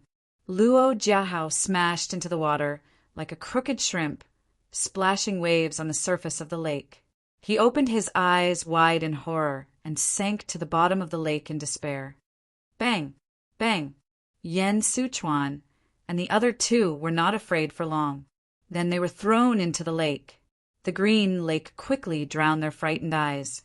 Their hair rippled on the surface of the water like water plants, and then completely disappeared, leaving only a string of bubbles. The surface of the water was soon restored to calmness. A gust of wind came, and the lake was still undulating, as if nothing had happened. And Miss Gu had already disappeared from the lakeside. Only those indifferent men in cyan robes were still standing there. Yang Fan gently shook the wildflowers in his hand. Looking at Miss Gu, he smiled at Duguyu and said, "Yes, Zhang Changzong arrived today. He is really impatient. He was a man who never tired of showing off, and I never liked to go into battle unless I had to. In that case, why not let him be the villain?" Chapter 989. In the 10-mile pavilion, a group of elite armored soldiers stood solemnly by the side of the road. Their armor clanked and their banners fluttered in the wind. The Lord of Hanoi Wu Yizong, the Assistant Minister of the Ministry of Revenue; Qiu Lingji, the Assistant Minister of the Ministry of Works; Ho Zongyu, the Assistant Minister of the Ministry of Works; Hu Yuanli, the Assistant Minister of the Ministry of Justice; Qindong, and Lu Xiantian were all sitting or standing in the pavilion, waiting to welcome the new imperial envoy, Zhang Changzong. Wu Yizong's face was dark and he looked very unhappy. He was the one who had suffered an undeserved calamity. Yang Fan had been assassinated, but in order to avoid suspicion, he had to give up his post. He had really racked his brains over the past 6 months in Chang'an. In the end, he had helped Zhang Changzong, allowing this immature brat of the Zhang family to reap the fruits of his labor. His current status was sensitive, especially since he was going to hand over his post to Zhang Changzong. He had to come and welcome him. This feeling of being subservient was not good. At this time, Wu Yizong still did not know that because of Zhang Changzong's greedy words, Wu Qingxi's eldest son, Wu Yanji, had been beaten to death by his aunt. If he knew that, although he was on Wu Sanxi's side and fought with Wu Qingxi, he would also feel the same hatred for the Wu family when they met with such a calamity. At that time, he would probably feel even worse. Qiu Lingji and Hou Zongyu were whispering to each other. No matter what, Wu Yizong was going to leave. The person in charge from now on would be Zhang Changzong. They had to think about how to build a good relationship with this new superior. This person was the person the emperor favored the most. Compared to the other imperial envoys, his authority was much greater. It was said that the last time he left the capital, the emperor had gifted him with a banner. He had the power to act first and report later. This time would probably be no exception. If they did not have a good relationship with this person, the consequences would be dire. The many Chang'an officials, gentry, nobles, and relatives behind Lu Xiantian were even more shocked. They had already taken all kinds of measures to curry favor with this imperial envoy, how to build a good relationship with him, and how to survive this inevitable purge. Wine, women, avarice, and temper. But all the hobbies of mortals were used at once. He did not believe that he could not take down this imperial envoy. Drums and horns sounded from the front of the army, and the people in the pavilion were in a commotion. Wu Yizong also stood up and looked into the distance. He saw a group of cavalrymen lined up neatly in battle. Their swords and spears gleamed with cold light, and they wore red and black battle robes and armors. Flags of various colors fluttered high in the air. It was grand and majestic, and they were as unmoving as a mountain. Wu Yizong took in a deep breath and quickly walked forward. The rest of the officials followed closely behind him and lined up neatly according to their ranks. Armored warriors with neatly arranged saddles, and saddles rode on incomparably strong steeds. They wore swords and shields and held long spears in their hands. The silver tips of the spears flickered with cold light, looking mighty and majestic. The military flag fluttered in the wind like silk being torn apart. The cavalry parted to the left and right, giving way to the various officials who came forward to welcome them. They galloped past the two sides of the road. The cavalry was endless, and there were at least 2,000 of them. There were 2,000 riders in front, but how many were there behind? Wu Zetian was really protective of her most beloved little lover. Zhang Changzong took the initiative to ask for permission to come to Chang, and to temporarily avoid the anger of the Wu and Li families. However, Wu Zetian said that Yang Fan had been assassinated and that the situation in Guanzhong was complicated. She was afraid that something might happen to him, so she actually sent such a large group of soldiers to protect him. It seemed that he was not coming to the capital Chang, but to some important border town. Wherever the army passed, it was like a collapsing mountain. People like Wu Yizong, Lu Chietian, and many of the capital officials were calm, but many of the officials and nobles in Chang were secretly trembling. Countless thick and strong horse legs passed by them, and thick and heavy spears were like a forest of halberds. The sharp spears had blood grooves on them, and those who felt guilty would feel suffocated if they were in the midst of it. A large oil-walled carriage, pulled by 4 handsome white horses, appeared in front of them. The curtains hung low, and it was luxurious and exquisite. It had an extremely noble aura. Wu Yizong stopped in his tracks and saw that the carriage was in front of him. The coachman pulled on the reins, and the curtain at the carriage door parted, and a head popped out. Wu Yizong raised his hands and was about to say, "Zhang Fengqin," when he suddenly stopped. The person who popped out had a pointed chin, triangular eyes, and a mustache. His face was full of smiles, and he looked extremely wretched. He did not look like the handsome young man who was like a lotus flower. This person stuck his head out, and like a chick pecking at rice, he squinted his eyes at the officials and nodded with a smile. Only then did he come out of the carriage. This person wore a black silk hat, a light green official robe with embroidered patterns, a leather belt around his waist, and a pair of boots. He was actually a seventh-ranked official. This official opened the curtain and jumped out of the carriage. He snatched the footstool from the coachman and hung it on the shaft of the carriage. He respectfully bowed towards the carriage and said, "Zhang Fengchen, please." A person bowed and walked out of the carriage. He was dressed in court attire and had a jade talisman on his waist. In his hand was a box wrapped in bright yellow brocade. His complexion was like jade and his face was handsome. It was Zhang Changzong. Wu Yizong was suddenly enlightened. He thought, so that person was one of Zhang Changzong's attendants.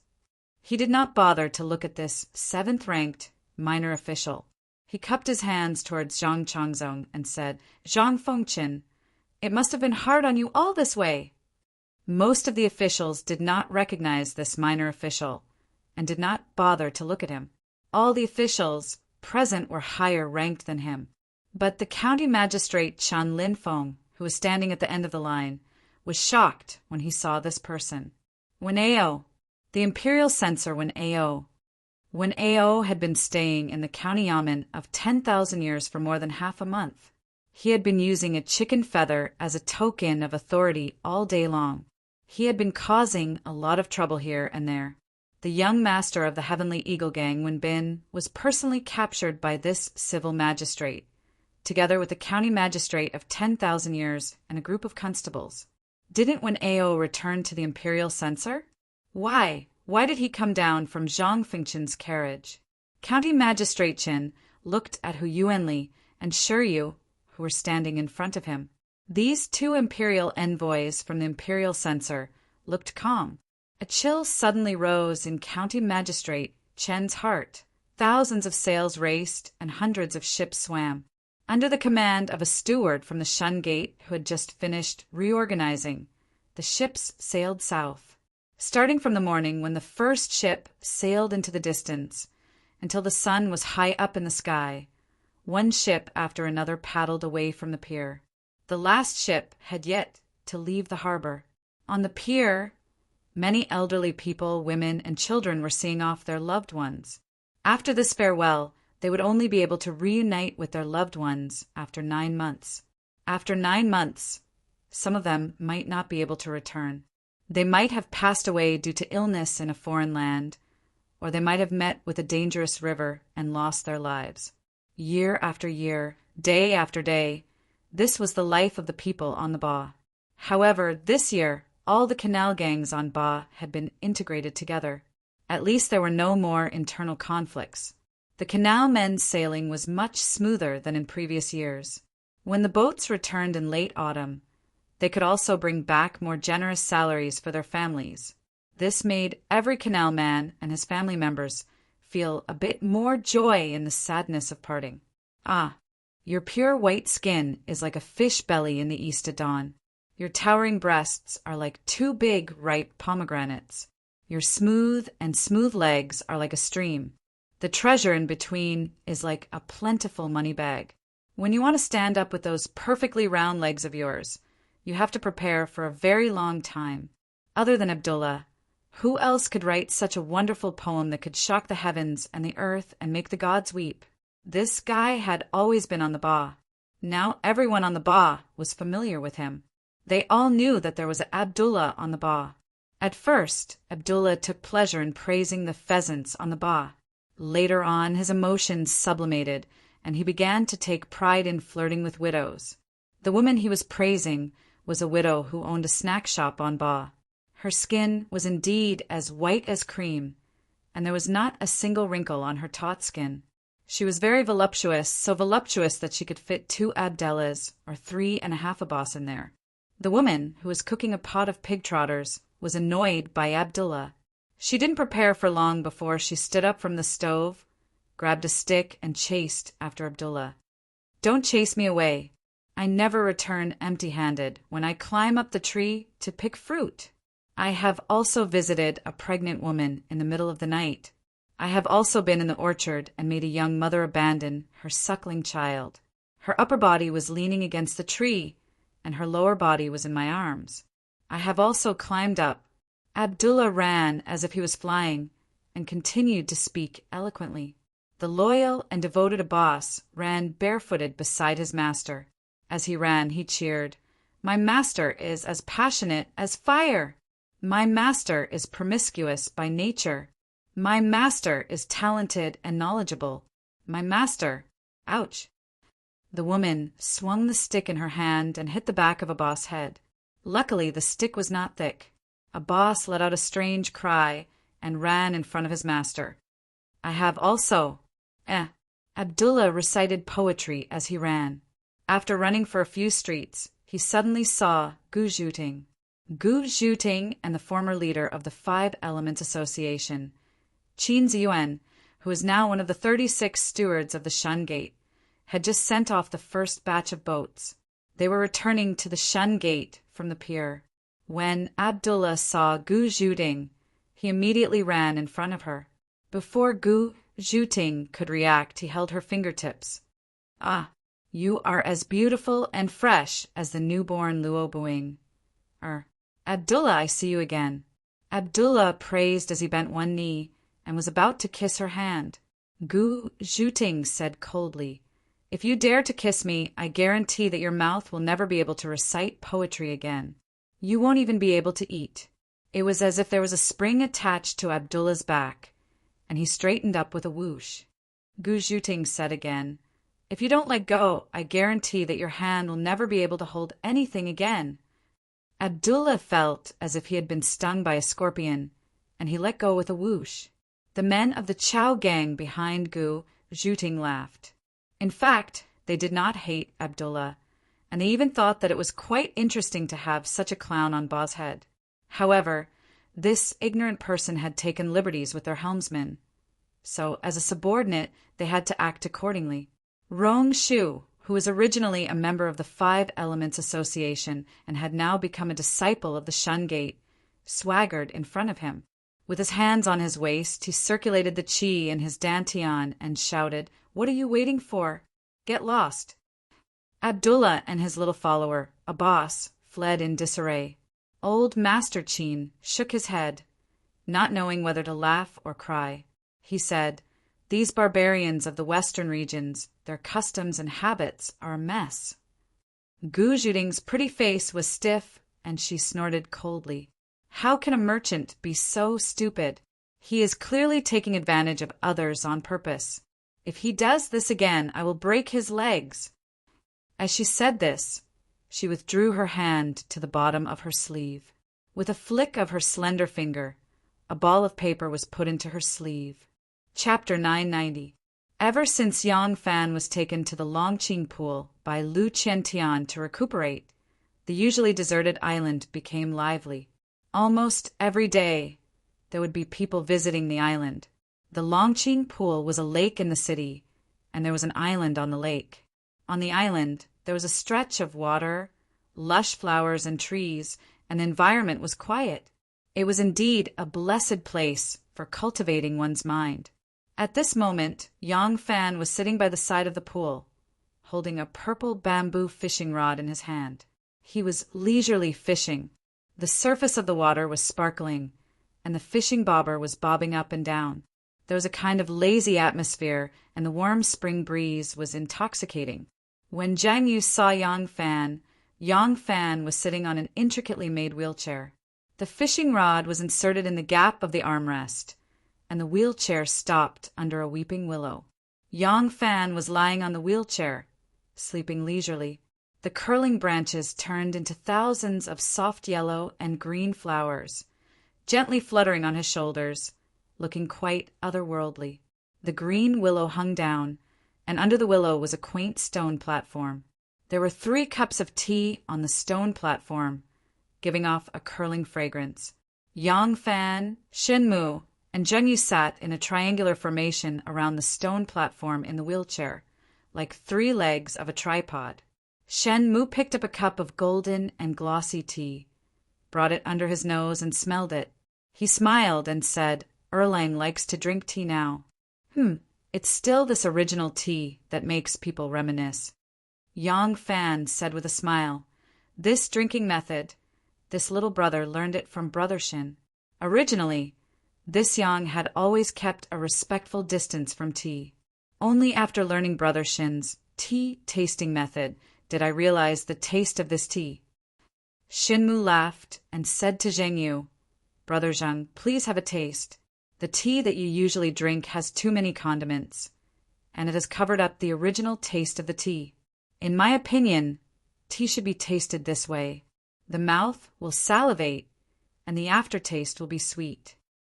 Zhang Yu picked up the teacup and perfunctorily took a sip. After carefully touching it, it really had a different taste. It was just that Zhang Yu did not know the taste of food, let alone tea. But as soon as Shinmu arrived, he started gossiping with Yang Fan. Following that, the two of them started talking about the way of tea. Zhang Yu could only patiently sit at the side and listen to their idle chatter. The current situation was similar to the time when Yang Fan and Shinmu Luoyang met. The difference was that the third party was replaced by Zhang Yu this time. After chatting for a while, Shinmu's expression turned serious, and he said with concern, I heard about the assassination attempt on Erlang on my way back from Luoyang. Fortunately, Erlang is blessed by the heavens and was able to escape this calamity. Erlang, it's not that I want to scold you, but your current status is very different from the past. A commander and a general have their own duties. You shouldn't do everything yourself. Yang Fan lightly said, This time I did not take the risk. I led hundreds of armored soldiers to welcome the censorate and Ministry of Justice officials to the 1,000 cavalry camp. Who would have thought that someone would use a crossbow and openly assassinate me on Vermilion Bird Avenue? How do you expect me to guard against such a dangerous situation? Do you expect me to stay at home from now on and not go anywhere? Zhang Yu said uneasily, Erlang, I was about to tell you about this matter. After Erlang was assassinated on Chang'an Street, all the officials in Chang'an were shocked. Such a lawless act has never happened in Chang'an before. Yang Fan looked up to the sky and laughed. He said with grief and indignation, according to what you said, it was my arrival in Chang'an, and that caused the anger of the people and forced them to take the risk. Zhang Yu hurriedly said, No. Erlang, don't be angry. Please listen to my explanation. Because such a thing has never happened in Chang'an, and all the officials in Chang'an were shocked. After I heard the news, I immediately arranged for people to start investigating, hoping to find the real culprit. Yang Fan stared at him and said, Then have you found the real culprit? Zhang Yu paused and said awkwardly, There are no clues so far. Yang Fan smiled. Zhang Yu frowned and said, I have indeed used a large number of people to investigate this matter, but the whereabouts of those people with crossbows are too mysterious. They appeared in Vermilion Bird Avenue and then disappeared completely. It is really strange. I suspect that they are people from Wu Yizhong. Yang Fan shook his head and said, It can't be people from Wu Yizhong. Zhang Yu's gaze froze, and he hurriedly asked, Erlang, how can you be so sure? Yang Fan slowly said, Because Wu Yizhong has always been my opponent. I have always been on guard against him. If he was the one who did it, I would not have been so unaware and could not find the slightest trace afterwards. Zhang Yu's brows furrowed even tighter, and he said in a low voice, But I can also be sure that this batch of crossbows and the people using them are not from some aristocratic family in Shandong, nor are they from any Chang'an official or noble. Yang Fan leaned forward slightly and said coldly, Are you sure? Zhang Yu nodded without hesitation and said, I am sure. Yang Fan said coldly, What if your investigation is wrong? Zhang Yu raised his brows and said, If the culprit is really from some aristocratic family or a noble in Chang, and once Erlang finds the evidence, we will not interfere in the slightest. A gentleman's word? A whip on a fast horse. All right. Shenmu came out to smooth things over and said, "The two of you should not argue over this. The culprit who tried to assassinate Erling cannot be let off. Since I have returned, I will also use my people to investigate this matter and seek justice for Erling. However, the most important thing now is how to solve the current situation in Chang." Shen Mu's expression turned serious, and he said in a low voice, "The current situation in Chang, and is very serious. The disturbance on Ba affected the transportation and attracted the attention of the Empress. Your assassination made the Empress furious. The Empress is about to move the capital, and she has been away from Chang and for more than 20 years. She does not understand the current situation in Chang, and only relies on the reports from the local authorities. What would this Empress think when she heard all these pieces of news? Has the Chang and officialdom become rotten? Has Chang and become a place where bandits run amok? How could a lawless person despise the law and imperial power to such an extent? When the emperor is angry, he will not be afraid of blood flowing. Our empress is especially not afraid of killing. Although the emperor's intention is to reorganize Guangzhou and not to target the aristocratic families, the interests of the aristocratic families and the Chang and officialdom are one. Once the emperor makes up his mind to clean up Guangzhou, the painstaking efforts of the aristocratic families in Guangzhou will be ruined. The consequences will be unimaginable. The obvious and hidden sects were born from the aristocratic families and are attached to them. They share the same roots, and many interests are inseparable from the aristocratic families. In the current situation, whether it is for the aristocratic families or our two sects, we should put aside all prejudices and join hands to stop this disaster." Shen Mu spoke with sincerity, and Zhang Yu nodded repeatedly. Yang Fan disapproved and said, "This is the reason why the two of you came to visit today, right? But how do you want me to stop it? I am recuperating and can only sit in a wheelchair for the next 3 to 5 months. What can I do about the military and state affairs?" Zhang Yu said cheerfully, "It is enough as long as Erling has this thought. My plan is like this. Brother Shin will secretly contact the local officials in Chang, and with wine, women, wealth, and temper, we will win over the new imperial envoy Zhang Changzong. At the same time, we will mobilize all forces in the court to urge the emperor to change his mind. Erling has connections with the 3 most powerful forces in the court, the Wu family, the Li family, and the Zhang family. I ask Erling to come out and exert influence on them. I believe that as long as Erling is willing to mediate, no matter if it is the situation in the court or this imperial envoy Zhang, their attitudes will change greatly." Yang Fan gave a non-committal, "Oh." Seeing that he had no enthusiasm, Zhang Yu looked at Shen Mu for help. Shen Mu coughed and said, "Ever since Lu Binmi left Chang, and the 2 most important trade routes in Chang, and are under the control of my hidden sect. How about this? The trade routes from the West region and the Central Plains will use Chang and as the boundary.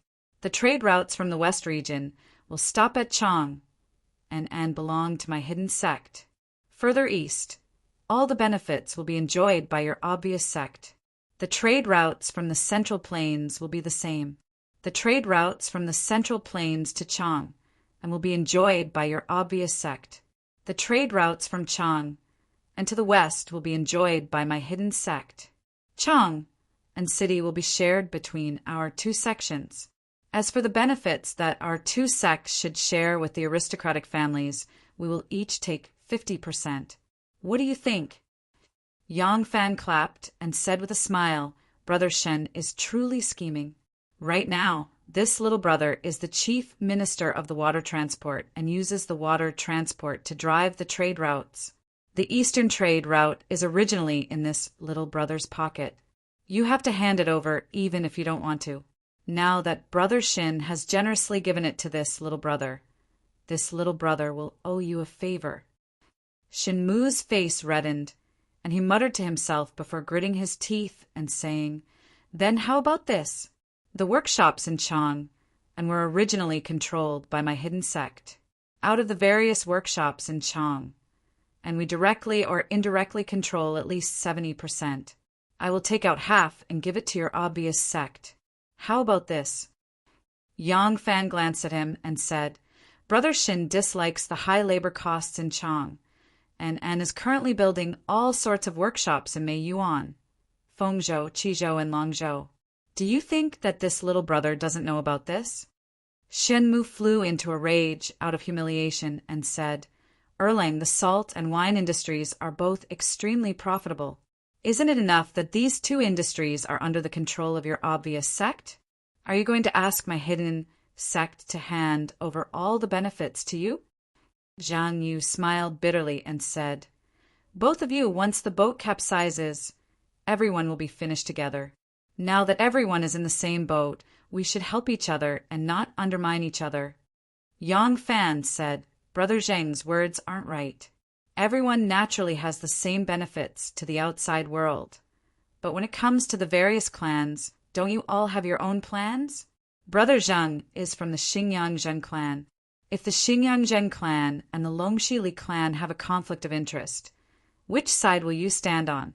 If you blindly make peace and give in too much, will the Zheng clan agree? Shenmu sighed and said, Isn't this Shin the same? If you ask me to give in too much, Shenmu won't be able to answer to my brothers. Zhang Yu gritted his teeth and said, Forget it. I also understand your difficulties. How about this, in order to give an explanation to your subordinates? I promise you on behalf of the aristocratic families that every 3 years, we will provide 7 places for the directorate to the obvious and hidden schools. Among them, we will ensure that 3 of them will enter the Imperial College, and 1 of them will enter the Imperial College. Is this okay? Chapter 991. The Imperial College was a national university. As long as one graduated, he would be qualified for the provincial examination. After passing the examination of the Ministry of Rights and the Ministry of Personnel, he would be able to become an official. If he wanted to continue his studies after graduating from the Imperial College, he could enter the Imperial College. After graduating, the Imperial College students could also enter the Imperial College. The Imperial College and the Imperial College had a higher rank than the Imperial College. One could directly become an official through recommendation. Even if one couldn't become an official during the process of studying, one would have a teacher the same year and the status of a gentry. This was equivalent to entering the bureaucratic class and becoming a member of the huge ruling class. Business, work, land, all these were superficial benefits. They were all accessories of the official society. The aristocratic families almost monopolized the right to education, so they had the power. Although the imperial examination system had been established since the Sui and Tang dynasties, and the children of poor families also had the hope of becoming an official, their chances were not great. This was because the results of the imperial examination in the Sui and Tang dynasties were not only based on the results on the paper, but also on the passing the roll and passing the roll. The passing the roll was a list made by interviewing the talents and reputation of the scholars in society for the chief examiner's reference. Among them, the recommendations of celebrities, literary giants, and high officials and nobles were very important. Sometimes the chief examiner had already decided on the passing the roll and the passing the roll. The passing the roll was the recommendation of the scholars. Before the examination, they would present their works to the famous officials and social sages for their appreciation, reputation, and recommendation to the chief examiner. In the end, it was still the passing the roll, who were the celebrities, literary giants, and high officials and nobles who decided the passing the roll. These people were either from aristocratic families or were inextricably linked to aristocratic families. The results could be imagined. This was the reason why the aristocratic families could prosper. The Imperial College, as the highest institution for cultivating scholars and officials, had long been monopolized by them. This was also the power that the aristocratic families valued the most and were most unwilling to give up. As long as they had this power, even if they were poor, they could still stand on the top of the pyramid in a few years. Now, in order to promote cooperation, Zhang Yu did not hesitate to give up part of the benefits in this aspect. The 7 places were obviously given up by the 7 aristocratic families. This should be the result of the discussion among the 7 aristocratic families. Otherwise, Zhang Yu would not dare to make this decision. Faced with such generous conditions, Xinmu and Yang Fan were obviously moved. Xinmu took the initiative to extend his hand and said, "I agree." Yang Fan also stretched out his hand and put it on his hand. "I agree." Zhang Yu gladly put his hand on hers. "We're in the same boat, and we'll overcome the difficulties together." Yang Fan personally escorted Xinmu and Zhang Yu to the edge of the island and watched them mount their horses. Yang Fan was about to ask Gu to push him back to the island when suddenly he saw a fast horse galloping past Xinmu and Zhang Yu in the distance. Yang Fan narrowed his eyes and recognized that the person was his family member, Mo Xuanfei. His heart suddenly tightened. Mo Xian galloped his horse and rushed to the island. As soon as he saw Yang Fan sitting in a wheelchair and looking at him, he hastily got off the horse, bowed deeply, and said loudly, "Congratulations, Ah Lang! Congratulations, Ah Lang!" Yang Fan's tightened heart suddenly relaxed, and he hurriedly asked, "What's the matter?" Yang Fan's body suddenly shook, and he said in surprise, "Ah, but Anu has given birth?" Mo Xuanfei said with a smile, "Yes. Second mother gave birth successfully, and both mother and child are safe. She specially sent me to Chang, and to report the good news to Ah Lang." "Ha ha ha, good. Good. Huh. It's a boy?" Mo Xuanfei said with a smile, "Yes. Second mother gave birth to a big fat boy. He's very strong, and his eyebrows and eyes are exactly the same as Ah Lang." Yang Fan pointed at him with a smile and said, "You're flattering me again. A newborn child's eyebrows and eyes haven't even grown. How can you tell who he looks like?" "Ha ha ha." Mo Xuanfei said with a cheeky smile, "Ah Lang is wise and powerful, and I'm just like my father. Naturally, I'm not a child from an ordinary family." As Mo Xuanfei spoke, he walked to Yang Fan's side and looked him up and down. Then he breathed a sigh of relief and said, "Thank God, Ah Lang's complexion is very good. This lowly one will go back and tell first mother and second mother about this." Yang Fan asked, "How is everything at home?"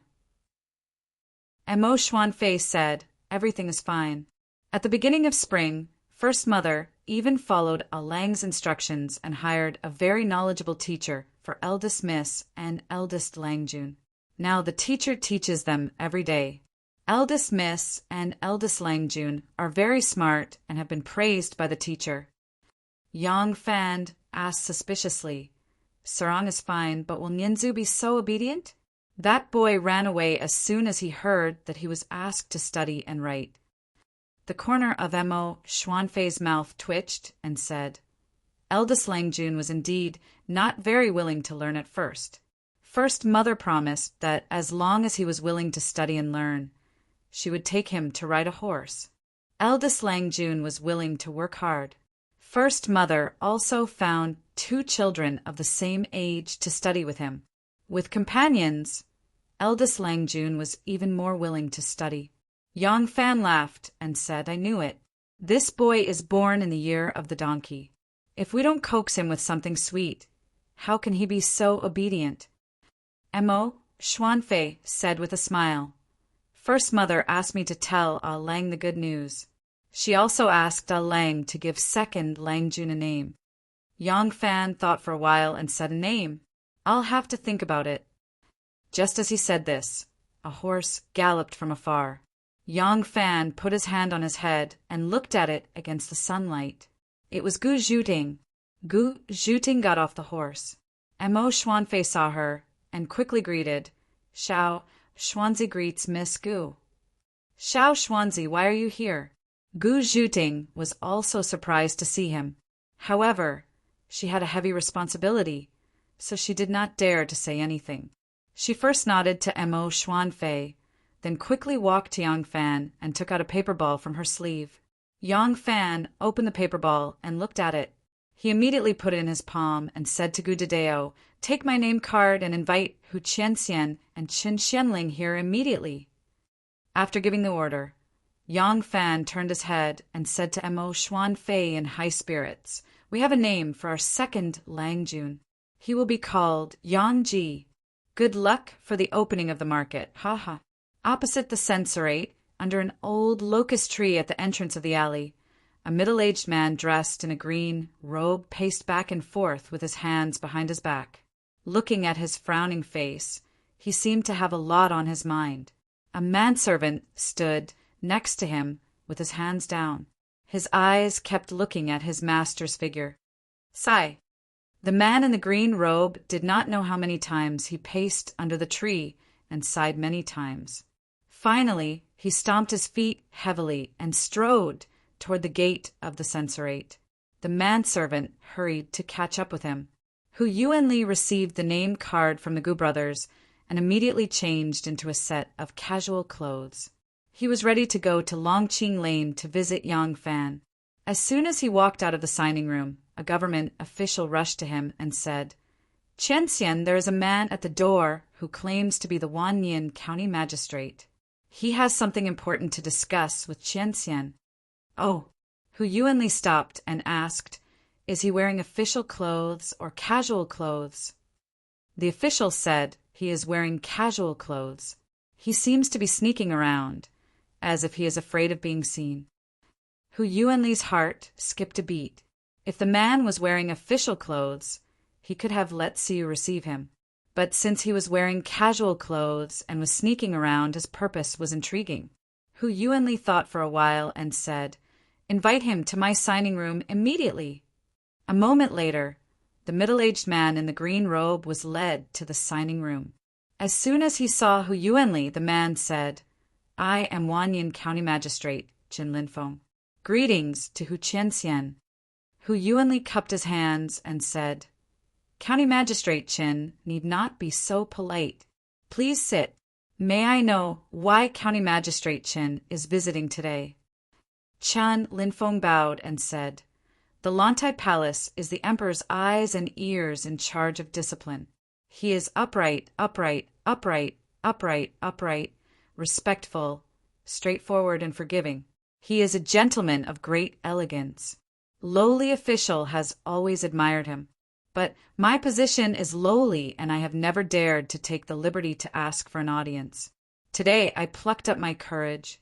Hu Yuanli slightly smiled and said, "County Magistrate Qin, I was going to Longqing Pool to visit General Zhongwu. When I was about to leave, I learned that County Magistrate Chan was visiting, so I temporarily stayed in the carriage. If County Magistrate Qin doesn't have any important matters to attend to, then I won't be accompanying you." Chan Linfeng was startled and hurriedly bowed and said, "I am here. I am here to report Junior Magistrate Qian Ruin and Director Chancellor Li Jianbai for accepting bribes, embezzling public funds, and annexing people's land by force." Hu Yuanli was startled at first, then slowly revealed a sneer and said slowly, "I have investigated these matters clearly. I was just about to ask Zhang Fengqin whether to arrest some of the officials involved in the case." Qin Linfeng's body trembled and didn't dare to hide anything anymore. He hurriedly said they also colluded with the founding county magistrate Chen Kaishuan to set up a private market to trade with Tubo. Not only did they set up a private market, but they also sold gold, silver, copper, iron, silk, brocade, and weapons. Hu Yuanli jumped up and asked with burning eyes, "Is this true?" Since things had come to this, Chen Linfeng didn't want to hide anything. His father was dead and his mother was getting married. Everyone should take care of their own. He nodded forcefully and said resolutely, "This lowly official dares to guarantee it with my head." "Ha ha ha ha!" Hu Yuanli left his seat and walked forward with a smile like a spring breeze. He pressed County Magistrate Chen's shoulder and said enthusiastically, "Chen Ming's mansion, don't be reserved. Sit down, sit down. Please tell me the details." 2 hours later, Hu Yuanli personally sent Chen Linfeng out of the ceremonial gate and said earnestly, "Ming's mansion, everything should be as usual when you go back this time. Don't reveal anything unusual. With this merit, I will definitely put in a good word for you in front of Zhang Fengchen. Not only will you not be punished for your crime, but you will also have the opportunity to be promoted." Chen Linfeng was grateful and cupped his hands, saying, "As long as I can be pardoned, I will be grateful for your great kindness for the rest of my life." After Chen Linfeng left, Hu Yuanli immediately ordered his men to prepare a horse and gallop to Long Qingqi. This news was really too important. Hu Yuanli was in high spirits all the way, and he had a feeling that he was proud of his success. When Hu Yuanli arrived at Long Qingqi, Yang Fan was discussing with Qin Dong, who arrived first. After a round of selection, Yang Fan made a decision and said, "Let's take Li Jianbai as the main target. His power is much less than that of junior magistrate Li Anruin and Sima Zhaohaochen, but he has the widest connections. As the chancellor of the Guanzhong Academy, he is connected to almost all of the noble families of Guanzhong. Through him and his indirect connections, we can become entangled with more than half of the people on this list. Through these people, the others will not be able to escape. We can capture them all in one fell swoop. Heaven's sins can be defied. You can't bear the sins you bring upon yourself." As soon as Yang Fan's voice fell, Hu Yuanli rushed in excitedly. "Erlang, I just received an important piece of news. This time, they really can escape from their doom." Chapter 992. There's such a thing. After listening to Hu Yuanli's explanation, Yang Fan had a strange expression on his face. Qin Dong smiled and said to Hu Yuanli, "Hu Qianxian, congratulations!" Hu Yuanli was surprised and asked, "Why are you congratulating me?"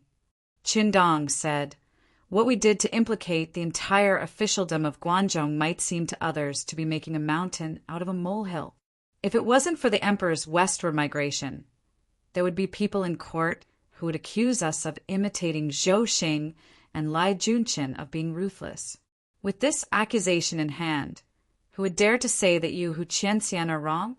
With this contribution, the position of Minister of Defense will be yours in the future. I congratulate you in advance." Hu Yuanli hadn't thought of this at first. Hearing this, he felt his heart heat up and immediately looked at Yang Fan with fervent eyes. Yang Fan smiled and said, "This matter, whether it's public or private, we have no reason to ignore it. However, we can't step in." Hu Yuanli and Qin Dong were both surprised. Yang Fan said, "I cannot show up. Although you two can participate, you have to give up the credit. This credit has to be given to Zhang Changzong." Hu Yuanli and Qin Dong thought carefully and nodded. Qin Dong smiled and said, "Good. With Zhang Fengchen taking the credit, the Empress will not be stingy with her rewards. It's a pity for Erlang. Such a great credit has to be given to someone else." Yang Fan said meaningfully, "Sometimes, to suffer a loss is to gain an advantage. The storm in Chang and is too big. I don't have a lover of the Empress to support me. At the heart of the storm, it's better to ask Zhang Fengchen to take the lead." Yang Fan thought for a moment and said, "The Chang'an officials from the Ministry of Revenue and Ministry of Works are very close to Zhang Changzong. Your actions are too eye-catching. It's not a good idea to show up. Have Procurator Wen contact Zhang Changzong." Hu Yuanli nodded. Ever since they learned that Zhang Changzong was coming to Chang, and they had Wen Ao welcome him 200 miles away, Zhang Changzong had not even arrived, but he already knew the situation here like the back of his hand. What was Zhang Changzong's goal? It was power, which the Chang'an officials could not give him. If he could make a great contribution in Chang, and he would gain more power. What was this great merit? Naturally, it was the great merit that Yang Fan and the others had given him for purging the corrupt officials of Guanzhong. In this kind of situation, how could the noble of Guanzhong's attempts to rope them in be effective? Zhang Changzong had long since viewed them as stepping stones. Yang Fan and the others had sent Wen Ao to meet Zhang Changzong. After the matter was completed, they could have left quietly. The reason why they had allowed him to appear in public in front of the Chang and officials who were receiving the imperial envoy was that they had already gathered all the necessary witnesses and material evidence. They were not afraid of being seen by them. On the contrary, it could cause them to panic. Who knew that most of those officials did not know Wen Ao as an attendant of Yang Fan and his entourage. Wen Ao had long been ignored by the officials of Chang, and only the county magistrate of Chang and recognized him. However, the county magistrate of Chang and did not make it public. After careful consideration, he chose to be a tainted witness and revealed such a big secret. Drive them away. Zhang Changzong had just returned from Wu Yizong's banquet. Today he had officially handed over the military seal and arrow to Wu Yizong. Tomorrow he would hold a farewell party for Wu Yizong and send him back to Luoyang. Unexpectedly, as soon as he returned, he saw many beauties sent by a certain Chang, an aristocrat. Zhang Changzong waved his hand in disgust and strode into the hall. There were more than 10 beauties in the courtyard. They were wearing colorful and fashionable clothes. Their snow-white skin was faintly discernible, and their bodies were graceful and attractive. Each of their faces was bright and beautiful, and each had their own characteristics. However, the eyes of all the beauties were as clear as autumn water. Obviously, they were all young and beautiful virgins. Next to him stood a steward of some mansion. Seeing that Zhang Fengqin did not even look at these beauties, he could only wave his hand awkwardly and leave with these beauties. Zhang Changzong strode into the hall and cursed inwardly. In fact, how could he not like youthful and beautiful girls? However, everything he had came from the Empress. The Empress regarded him as her exclusive property. He did not dare to do anything out of line. Those idiots thought that he was far away from the emperor after he arrived in Chang, and they did not think that he had so many entourages around him. Who knew how many of them were the emperor's spies? Just his personal bodyguards alone had 8 internal guards. If he dared to touch even a finger of those women today, he wouldn't be able to keep that finger of his later. What a group of idiots who should be killed! Zhang Changzong was aroused by those enchanting and charming beauties, but he did not dare to touch them. Therefore, he hated the Chang and aristocrats even more. As soon as he scolded them, a guard appeared at the entrance of the hall and said, "Zhang Fengqin, Wen Ao, the high judge of the censorate, is here to see you." "Oh, invite him in." Zhang Changzong's face cleared up. Wen Ao was good at observing people's words and expressions. He was very good at flattering people. Since the Tongguan Pass, Zhang Changzong had a good impression of this ordinary-looking petty official. "I am Wen Ao. Nice to meet you, Zhang Fengqin." A greeting came from the entrance of the hall. His tone was full of surprise and admiration. It was like a traveler who had been away from his hometown for many years and suddenly returned to his hometown to meet his relatives and elders. As soon as Zhang Changzong turned around, he saw Wen Ao, with her chin tucked in, her triangular eyes drooping, and her mustache swaying, tiptoeing as if she was afraid of stepping on an ant. She smiled and bowed deeply to him. Her back was so deep that she almost fell to the ground. Zhang Changzong was annoyed and amused at the same time. He glared at him and said, "Don't make such a disgusting look. What are you doing here? My invitation has been lined up for half a month. Did the censorate just remember to invite me to the banquet now?" Wen Ao said with a smile, "Zhang Fengqin has arrived in Chang'an. The censorate can be considered as half a master. We have to show our courtesy. We have to invite him to the banquet and give him gifts." Zhang Changzong waved his hand and said, all right. I don't want to go to the banquet anymore. You don't have to give me any gifts. I am not interested." Wen Ao looked around sneakily and said in a low voice, "Zhang Fengqin will definitely be interested in this big gift." Zhang Changzong glanced at him and said, "What kind of gift is so mysterious?" Wen Ao took out a book from his sleeve. With a solemn expression, he respectfully held the book with both hands and said, "Please have a look." Zhang Changzong took the book with a face full of suspicion. He opened it and read 3 lines. His body shook, and he looked at Wen Ao in surprise. "Is this real?" Wen Ao nodded. Holding the belt, he said proudly, "Zhang Fengchen, do you like this big gift?" "I like it. I like it.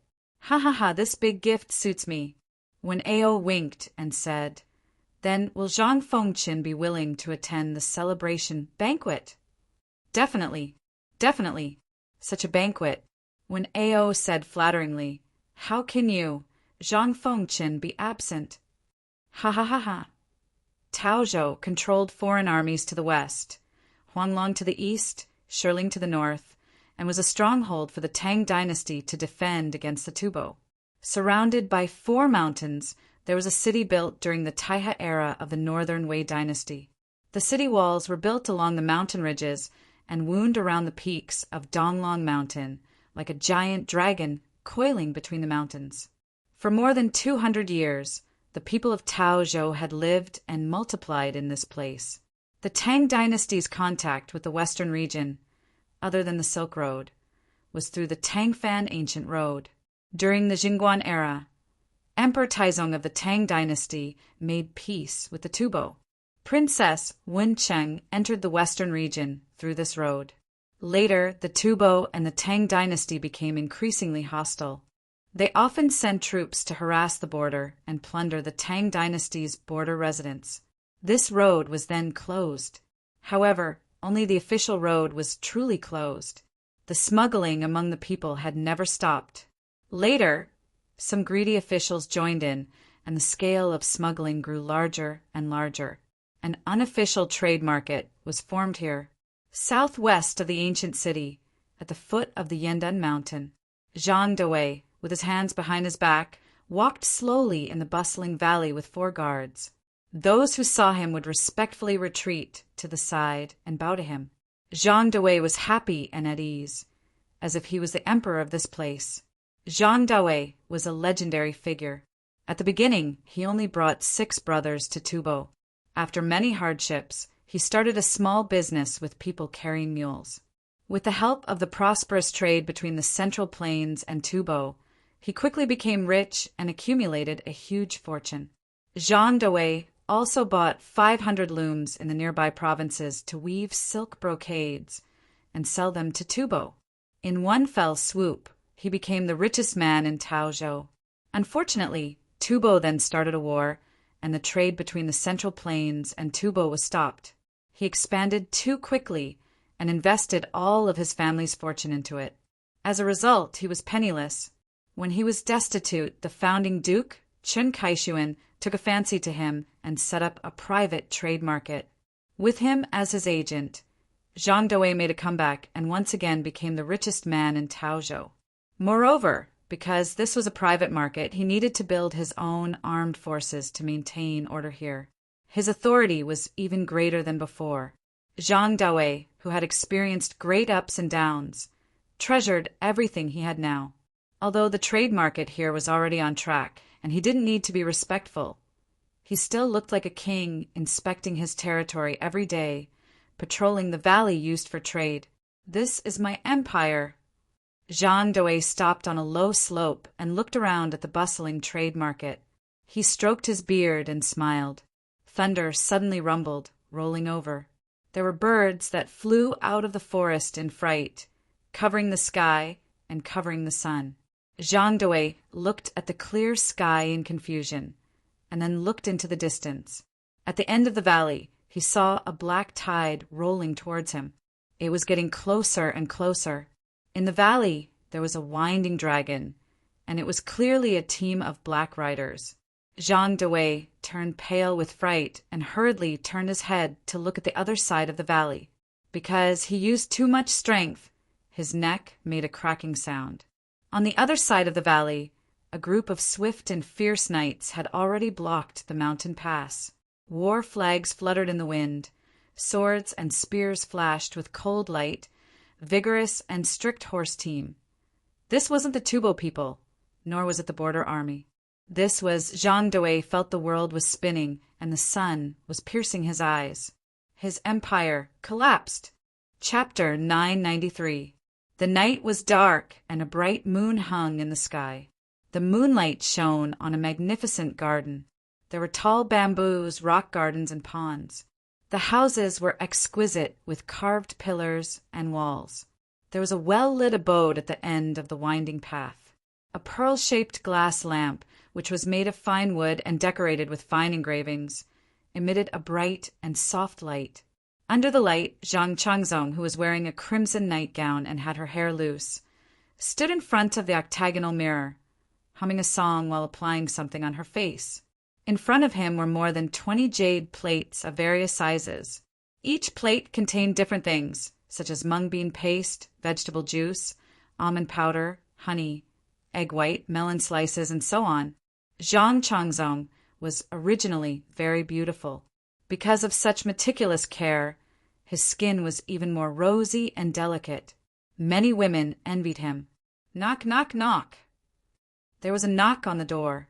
Zhang Changzong's face was already covered in all kinds of concoctions and melon slices. He turned his head unhappily and said, "I am already asleep. Why are you still knocking at this time?" Before he could finish, Zhang Changzong suddenly remembered something important. He hurriedly jumped up from the chair and walked out. He went around the screen to the central room and reached out to open the door. The inner guard outside knew that Zhang Fengchen had the habit of applying makeup to protect his face, just like the imperial concubines in the palace. He was the one who bought the things that Zhang Changzong needed to apply makeup, but he was still shocked when he saw Zhang Changzong's face. The inner guard calmed down and said in a low voice, "Fengchen, there's news from Taozhou." Zhang Changzong was overjoyed and said, "What's the result?" The inner guard said, "Everything went smoothly. Commander Wang said that he will return to Chang, and the day after tomorrow at the latest. Fengchen can take action." Zhang Changzong was overjoyed.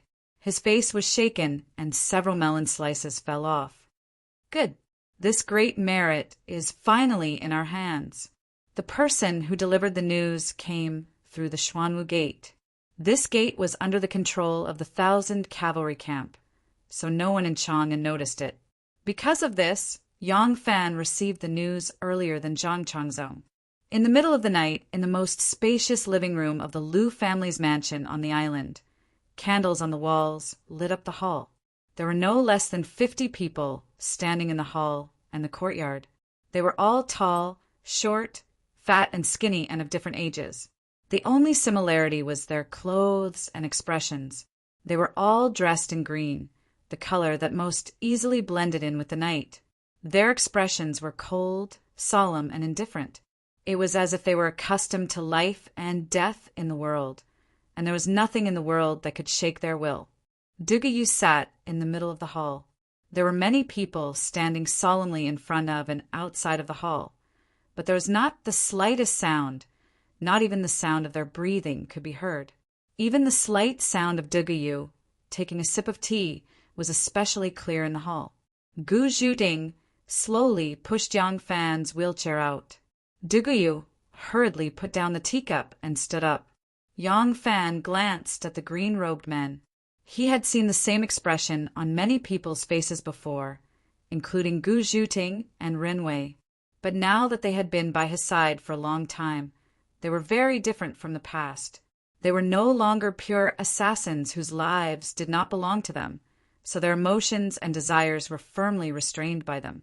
Of course, the martial prowess of the Guanlong great families wasn't limited to these people, but only these people could be treated as death warriors. Now these people were all gathered here. Each of them was a first-class expert, and they were even more loyal to their patriarch. They were willing to give up their lives at any time. The people they were going to deal with were not people who did not know martial arts.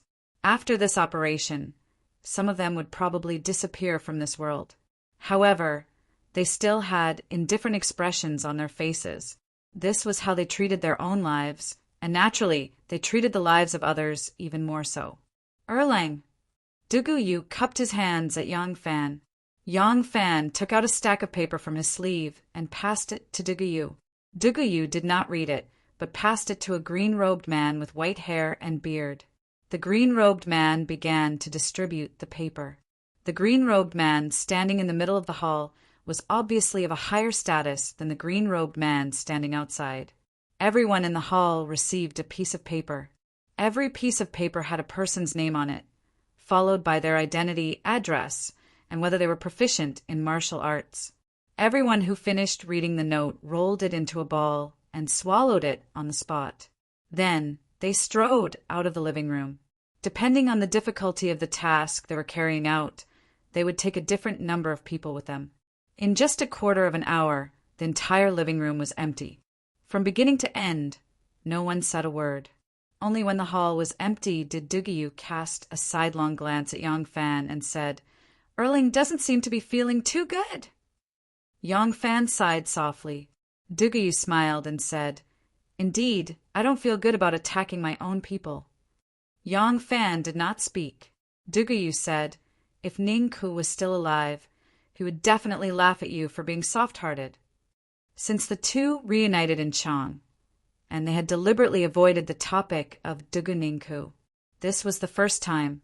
Perhaps Dugayu had finally walked out of the sadness of his sister's death. But Yang Fan's body still trembled when he suddenly heard him mention it. Dugayu looked at the quiet night sky outside the hall and said softly, "When I first took charge of the Duga family, many people in the family were not convinced by me, but Ningku did not care. He helped me take care of all kinds of affairs and brought the dying Duga family up step by step. At this time, some people began to be convinced by me, but there were still some who were not convinced. They hindered me, and made things difficult." Dugayu turned to Yang Fan and said with a smile, "I was very angry at that time, but I couldn't do anything. Do you know what Ningku said?" Yang Fan said subconsciously, "What did she say?" Dugayu said, "She said that eldest brother's achievements are enough for you to be the head of the family. Those who still refuse to obey you have been blinded by power and interests. They will not be convinced by reason. Appeasement will only breed traitors, so they can only use violence." Dugayu said, "The action to eradicate the hardliners was planned by Ningku. One of my biological uncles was removed from all his duties by my younger sister and sent to Baosai State. 3 years later, he lost all his influence in the family. Grandmother once pleaded for him, hoping to let him come back, but my younger sister did not allow it. Grandmother was so angry that she cried and scolded my younger sister for being cruel. Grandmother used to love my younger sister the most. My younger sister told me that although that uncle was no longer a threat, his punishment couldn't be revoked. This was an attitude and a warning to the whole family. If you don't treat him harshly, then you will be irresponsible to the people who trust you and follow you. If it weren't for Ningku's decisiveness, the Duga family would have been torn apart by now, and I, who had been kicked out of the position of head of the family, might not even be alive right now." Dugayu gently patted Yang Fan's shoulder and slowly walked into the night. Shanmu looked at the sleeping child and carefully placed him on the bed. He pulled the thin quilt over him and gently kissed his pink little face. His movements were incomparably gentle, and there was a kind of maternal peace and joy in his expression. The once spoiled and overbearing eldest, Miss Li, was now a mature and charming woman. Chi-Chi turned her head and saw that Shinmu's eyes were lingering on her white breasts, which were glowing softly under the light. She couldn't help but roll her eyes at him coquettishly and gently pulled up her clothes. Shinmu smiled and withdrew his gaze. He said, "Erlang must be feeling a little conflicted tonight." Chi-Chi rolled her eyes at him and said, "He's not as ruthless as you are." Shinmu indifferently said, "I'm being decisive. If we don't purge the restless and unreliable people in the family, then what are we doing all this for? You say that I'm ruthless? Humph. You're surnamed Li, so why are you still standing on my side?" Chi-Chi confidently said, "This is called if you marry a chicken, follow the chicken, and if you marry a dog, follow the dog. Who told me to be a member of the Shun family?" Chi-Chi walked to Shinmu's side and gently sat down. She hugged his arm and rested her chin on his shoulder. She faintly said, "But I'm really worried about your great-grandfather's temper. After tonight, he'll understand what's going on. I'm afraid that you won't be able to withstand his thunderous rage. Shinmu stroked her jade arm and shamelessly slid his hand into her chest. He held the place where his son had just sucked and said in a deep voice, "Don't worry. The old grandfather isn't a hot-blooded youth. He won't draw his sword in anger. He'll make a wise choice when he understands the general trend." The founding county duke, Chen Kaishuan, was lying on the legs of two young maidservants dressed in small clothes. His eyes were slightly closed, his teeth were chattering, and his cheeks were bulging. The two young maidservants were soft and pretty. One was combing his hair, and the other was massaging his ears. There was also a young maidservant dressed in a small, jade-colored dress, with a blushing face, sitting between his wide, open legs. Her hands were moving under the quilt, and it seemed that the position was under County Duke Chen's crotch. County Duke Chen was not having sex in the daytime, nor did he have any sexual fetishes. He was doing a health maintenance technique after waking up in the morning. County Duke Chen was chattering his teeth, swallowing saliva, combing his hair, and massaging his ears. The young maidservant, who was moving under his crotch, was also doing a health maintenance technique. It was called Great Kidney Sack Technique, also known as Iron Crotch Technique. It required one to rub his testicles and penis 100 times. Later, Lu Yu, a great poet in the Southern Song Dynasty, also vigorously promoted this kind of health maintenance technique.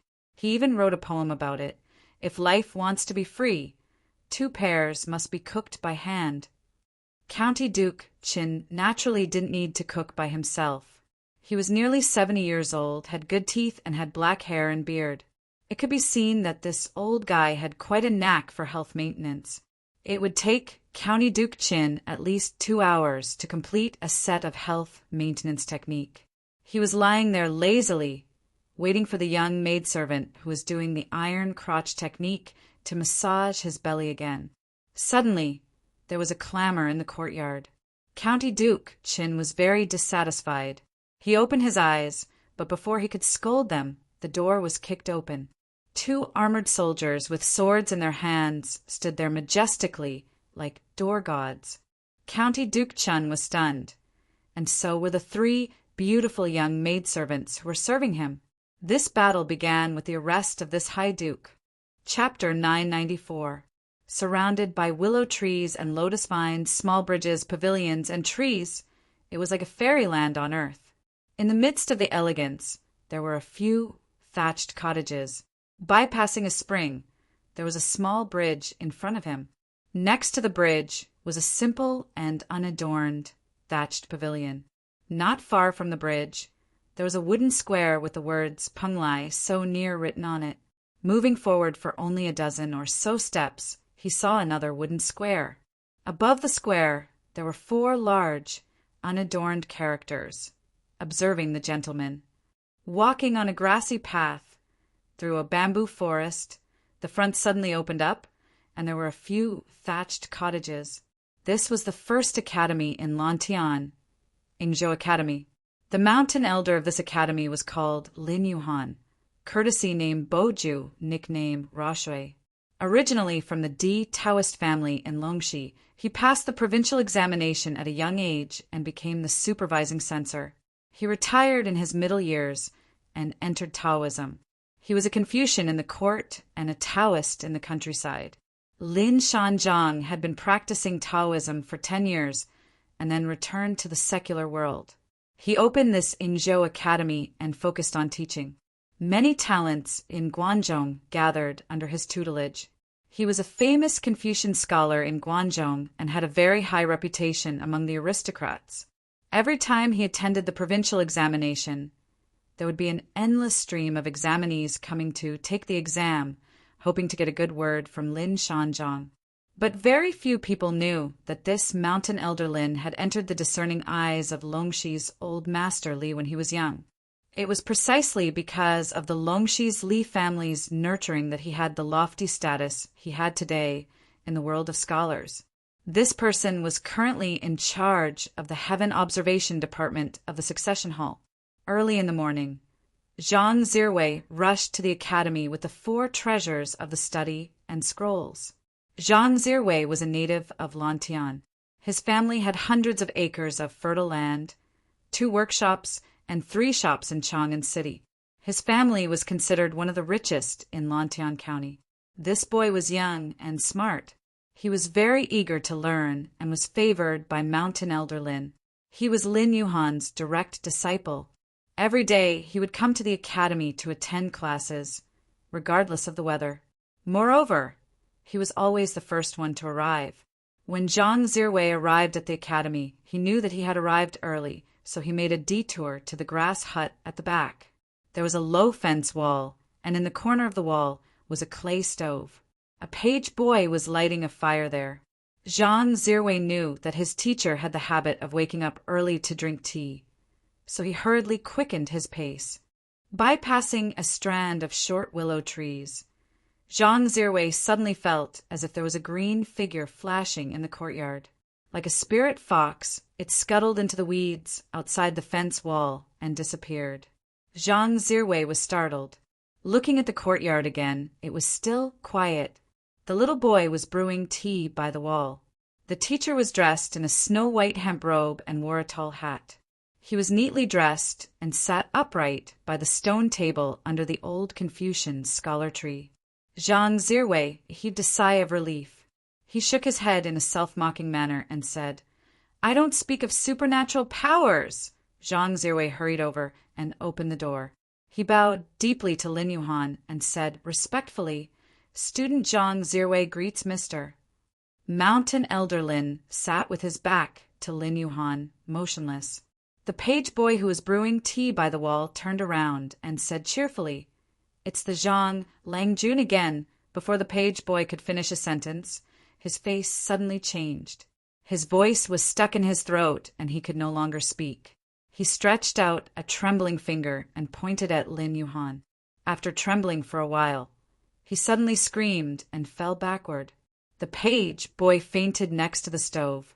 The firewood in the stove was about to burn his clothes. Zhang Zirwei was shocked. He hurriedly dropped the 4 treasures of the study and rushed over to pull the page boy away. He patted the fire and looked back with lingering fear.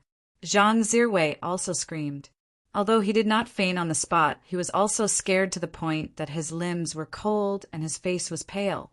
Mountain Elder Lin was still sitting upright on the stone bench, wearing a tall hat and white hemp robe, but dark red blood was dripping down his face, smearing his facial features. The front of his chest was bright red, Chang, and did not have the underworld, but there was the underworld. It was the underworld that gathered a group of scoundrels to cheat and extort in the streets. It was the underworld that controlled all the gambling houses in the city. But there was a world of difference between the two. There were only 3 people in Chang, and who could be called the boss of the underworld, and Wu Ran was one of them. Wu Ran lived in Chang, but his business was on the Chang, an ancient road from Guanlong in the west.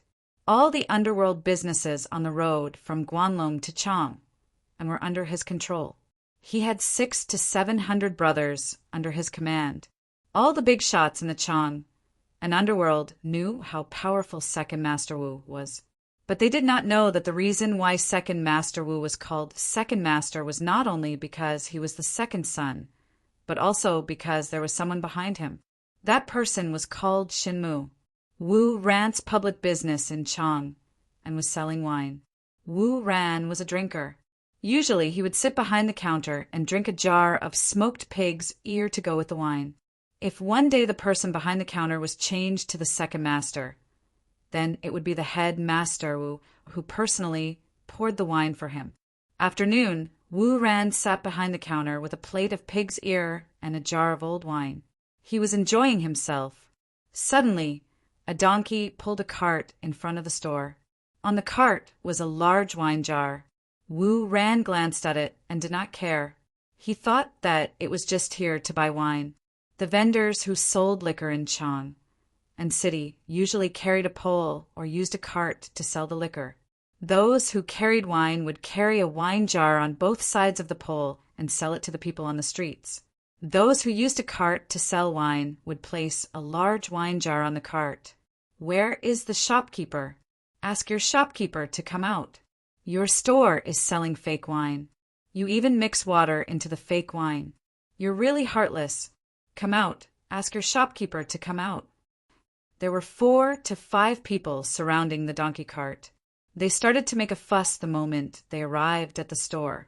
The shop assistant, who welcomed them out of the door, was pushed by them and stumbled. Wu Ran frowned, and a cold smile appeared at the corner of his mouth.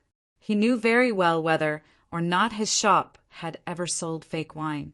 He looked at the few people who came to denounce him. Although they were dressed like ordinary wine peddlers, they were shrugging their shoulders and tiptoeing. They looked frivolous. It was obvious that they were ruffians in the streets. The man who was pulling the donkey had a dull look on his face. He did not fit in with these ruffians. It was obvious that they were not the same kind of people. With Wu Ran's eyesight, he could tell at a glance that this was a group of ruffians who had hired someone to bring fake wine to his store to extort money. Wu Ran found it a little funny. They had actually tried to extort him, the ancestor of thieves. This group of blind thieves was really interesting. This store was Wu Ran's den of thieves. Everyone in the store was Wu Ran's confidant. Even the shop assistant was skilled in martial arts. It was naturally easy for them to deal with these ruffians. However, they still had a public identity as a store owner. They could not immediately punch people when they came to find trouble with them. Besides, these people were shouting and yelling in front of the door and had already attracted a lot of neighbors and pedestrians. If they were chased away, the bad reputation of selling fake wine would definitely spread. Therefore, the waiter was not angry. He still had a smile on his face, but his eyes were a little cold. You can eat whatever you want, but you can't speak whatever you want. Our Wu family's old wine store has been selling wine for many years.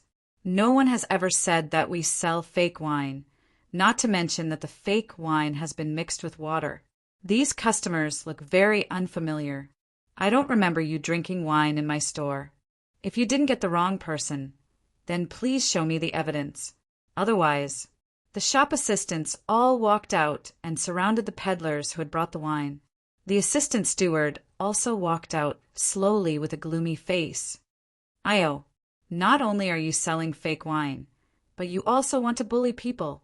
Fellow villagers, can you judge for us? Do we look like people who are intentionally trying to blackmail you?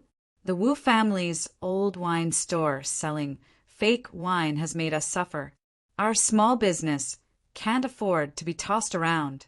Fellow villagers, the Wu family's old wine store is a scam. Wu Ran was furious. He slammed his wine cup on the ground and pushed open the small door beside the counter with a hua sound. He strode out. The assistant steward hurriedly came forward and said, "Head shopkeeper!" Wu Ran pushed him away and said loudly, "This old man has brought out a jar of every kind of wine in this old man's store. Please have a taste. If there is a jar that is the same as the fake wine in your sea of wine, then it is the fake wine that this old man is selling. This old man will take off his wine license and will no longer do this business. I will also pay you 10 times the price of the wine. If this store doesn't have fake wine, As Wu Ran spoke, he took large strides forward. His burly and majestic figure and his dignified appearance made the ruffian who had shouted the most fiercely shrink back. Wu Ran walked to the side of the carriage and reached out his hand to pat the sea of wine. He sneered and wanted to say something, but he didn't expect a sudden change. The somewhat cowering ruffian's expression suddenly became fierce. He suddenly took a step forward and suddenly appeared in front of Wu Ran. He punched out with both fists and fiercely punched at Wu Ran's chest. His fists were filled with cold light. It was obvious that he was carrying hidden weapons. Wu Ran was shocked. He was very experienced. Once he saw that he had fallen into an ambush, he immediately retreated. He didn't want to fight at all. This retreat was indeed the best choice. Not only did he avoid the man's sharp hidden weapon attack, the 2 ruffians on his left and right also missed their punches that were aimed at his ribs. As long as Wu Ran took 2 more steps back, he would be behind his subordinates, and no one would be able to hurt him anymore. At this moment, the stoic and reserved donkey guide suddenly moved. His lips curled into a sinister smile. His originally honest and stoic face, coupled with the sinister smile, looked extremely terrifying. He raised his hand, and the horsewhip in his hand pierced straight towards Wu Ran. His position was originally some distance away from Wu Ran, so he couldn't pose any threat to Wu Ran. If he had attacked with a fist, Wu Ran's martial arts would have been able to completely block it. However, with the addition of the length of the horsewhip, it was enough to touch Wu Ran in an instant. Wu Ran's hand moved like a bolt of lightning, grabbing the bamboo pole in one go. He let out a ferocious grin as his 5 fingers tightened, and a crack sound was heard as the thin horsewhip's handle was crushed by him. However, the horsewhip didn't break in response to the sound. The bamboo pole split open, and a thin and tough iron spike suddenly drilled out from within, piercing through his palm like a snake, flicking out its tongue. The side of Wu Ran's neck artery was ruthlessly bitten by this poisonous snake, and blood immediately spurted out. All of this happened in a flash. When the Wu family's old shop stewards and waiters roared and rushed over, Wu Ran had already collapsed on his back while clutching his neck that was spurting blood. The cup of wine on the counter of the Wu family's old shop was still rippling after Wu Ran's attack. The wine was rippling with the endless story behind it. Chapter 995. Wu Zhou's custom order stipulated that brocade, damask, gauze silk, cotton, silk, cloth, oxtail, pearls, gold, silver, and iron were not allowed to trade with the West, North, and the states along the border. These items were prohibited from trading among the people even during peace between the 2 states. These were items sold by the government. Those who violated this rule and traded privately with foreigners would be punished as thieves and exiled for 3,000 miles. Those who traded in weapons would be sentenced to death. And this was still a normal time of trade between the 2 states during peace. Now that Wu Zhou and Tubo were enemies, and the 2 states often had wars, one could imagine how serious the crime would be if they traded the above items privately. With this crime, the corruption, bribery, and other crimes that Yang Fan, who Yuan Li and Qindong originally collected, were almost negligible. Based on their original crimes, their helpers in the imperial court could still move around and try to minimize a big problem. But when it came to smuggling prohibited items, especially weapons with foreign countries, those people would avoid it and no one dared to meddle. Zhang Changzong made a big arrest in Chang'an. Many officials were his guests yesterday, but today they became prisoners. When Zhang Changzong made his move, all the preparations that Chen Dong and Hu Yuanli had made previously came in handy. Zhang Changzong did not arrest one person for interrogation and then arrest the relevant officials after he had a result. Instead, he arrested a group of people at once. The arrested officials were all locked up in the Imperial Army camp outside the Xuanwu Gate, guarded by the 1,000 horsemen camp and the left Imperial Guard brought by Zhang Changzong.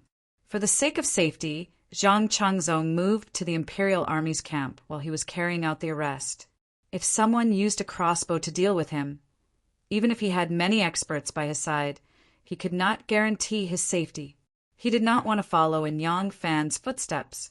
Among the officials, gentry, dignitaries, and relatives that Zhang Changzong arrested, the first to bear the brunt were the people on the list that Zhang Yu had provided to Xinmu, and Xinmu had passed to Gu Zhuting through Abdullah. One by one, officials who had connections with the aristocratic families were arrested on charges of smuggling, corruption, bribery, and so on. Some of them were people who had extremely high integrity and could not have had anything to do with these things, but they were also arrested on charges of forcibly associating with the aristocratic families. If Zhang Yu still did not understand what had happened at this point, then he was really hopelessly stupid. Zhang Yu was shocked and angry and immediately wanted to fight back. He also had a name list in his hands. This name list was sealed with wax and wax. Unless it was a critical moment, even he couldn't open it. Now that the sect masters of the obvious and hidden sects had betrayed the aristocratic families, Wasn't this the most critical moment? He opened the list without hesitation. On the list were some important figures that belonged to the obvious and hidden sects. However, the aristocratic families could bypass the obvious and hidden sects and directly control them.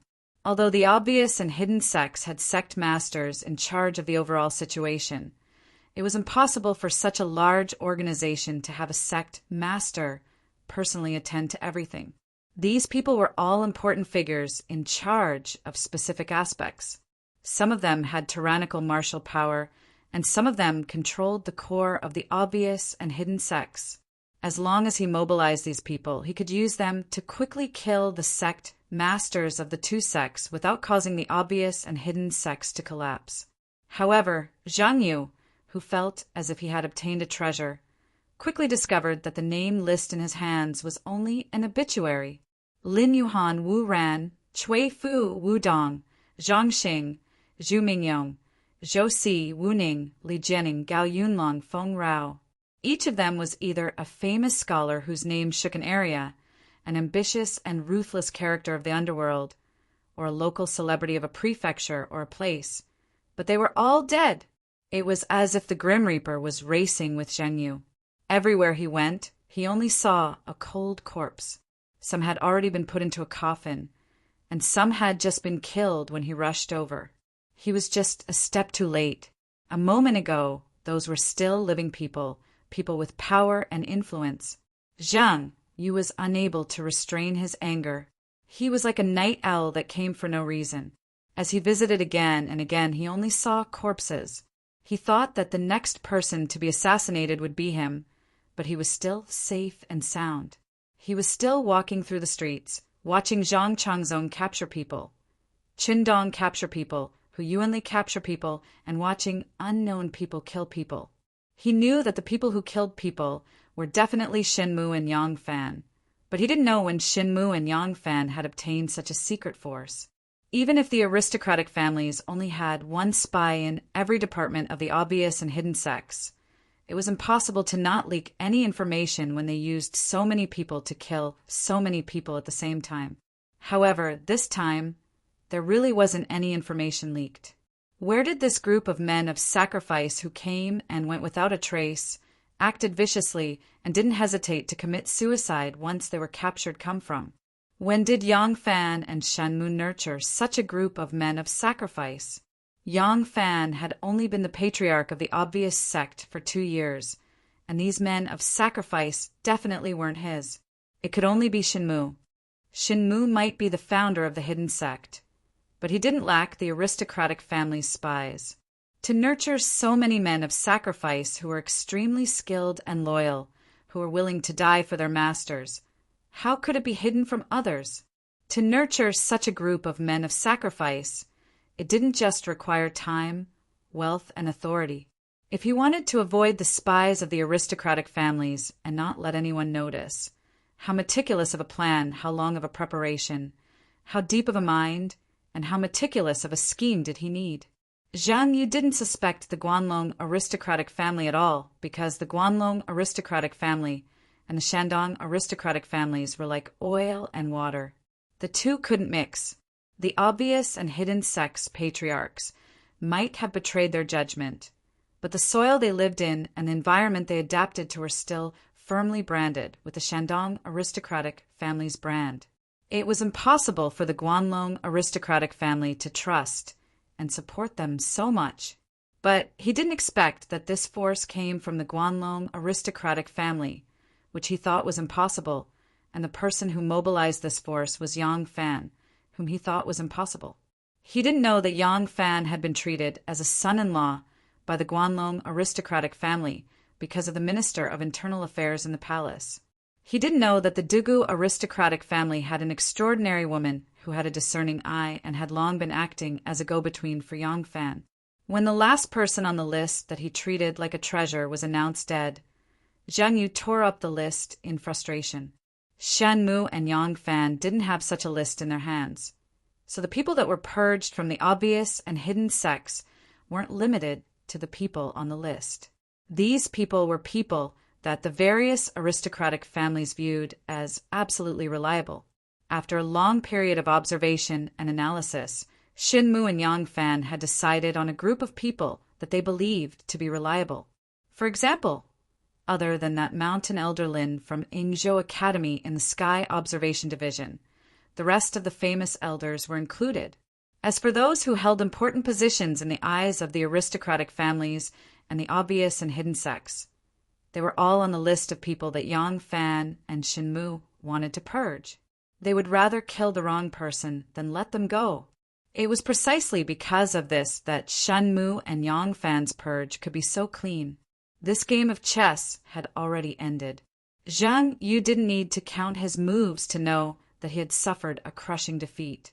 He found Shin Mu resentfully. He wanted to know why.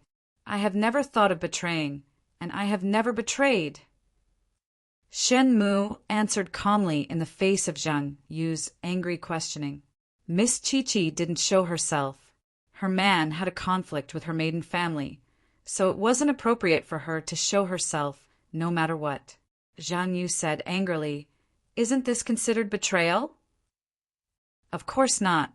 We just want more independent power and not become dispensable pawns in the hands of the aristocratic families that can be sacrificed at any time." Shen Mu said calmly, "Yang Fan and I are different from that young Master Lu. We don't have a powerful aristocratic family supporting us, so we have no way out. Do you dare to say that the aristocratic families didn't connive with the obvious and hidden sects when they were fighting?" Shin Mu sneered. They wanted to weaken the two sects, afraid that we wouldn't be able to escape. Young Master Lu lost the battle in Chang, but did I win?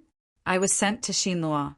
If it wasn't for Longshi's old grandpa Li's support, and if it wasn't for me opening up a new trade route for the aristocratic families in Xinluo, I would have been abandoned. Shin Mu's gaze sharpened. From then on, I decided that I would never be a pawn that could be manipulated by others. The hall was silent. After a while, Shen Mu said coldly, "And Yang Fan is even worse than me. Although I'm not a noble son of heaven like young Master Lu, I was still nurtured by the aristocratic families. At least I'm treated as one of them, even if it's an insignificant one. But what about Yang Fan? Have you ever acknowledged him? He's just a substitute under special circumstances and can be abandoned at any time. So I hit it off with him."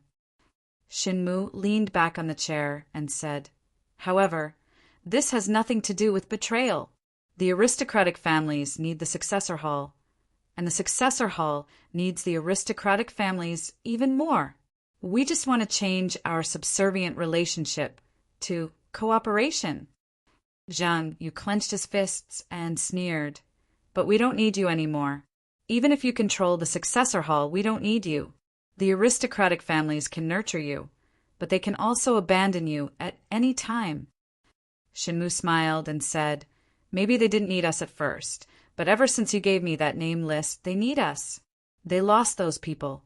If they lose us as well, then they will need at least 30 years to recover.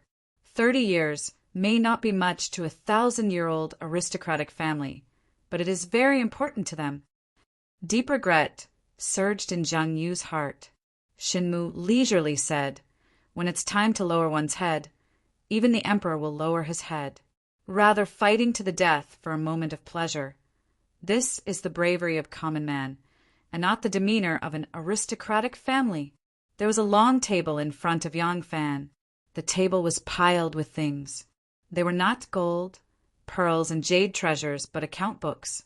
However, every piece of paper and every line of words in these account books was worth 1,000 taels of gold. House deeds, land deeds, documents, city records, these were all there, but they were not the most important. The most important thing was the name list. Every name on the list meant a sum of wealth, a network, or a group of people that could be used. Yang Fan gently stroked the things on the table and muttered to himself, "I knew that the prominent clan was very powerful, but only today did I know just how powerful it is. And this is just a prominent clan. The foundation of a 1,000-year-old aristocratic family is really incomparably strong." Gu Zhuting curiously asked, "Ah Lang, how much are these things worth?" Yang Fan said, Some of these things can be measured with money, but some can't. If you need an example, let me put it this way. If you have the things on this table, you can establish your own country in the Western region in the blink of an eye. At most 3 years, you can become a queen that dominates the Western region. Gu Zhuting turned her eyes and smiled, saying sweetly, "Why not Lang be the king?" Yang Fan sighed. "I already have the will but the strength to be the sovereign.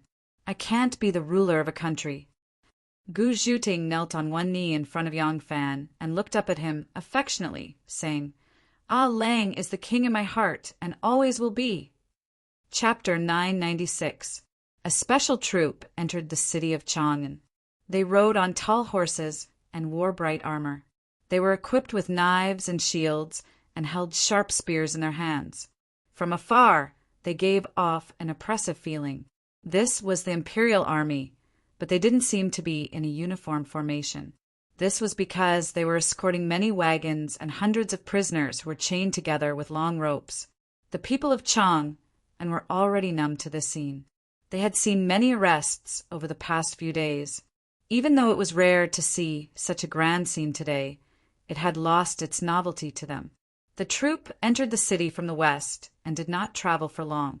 They quickly turned to the north and entered the encampment of the 1,000 Horseman Battalion. This was the army that had gone to the Taozhou market to arrest a group of criminals. When they returned to Chang, and the great purge in Chang, and from the government to the people, from the open to the covert, was nearing its end. Their return marked a perfect end to this massive purge operation. There were many people who benefited from this operation, but there were only 3 people who won in the end.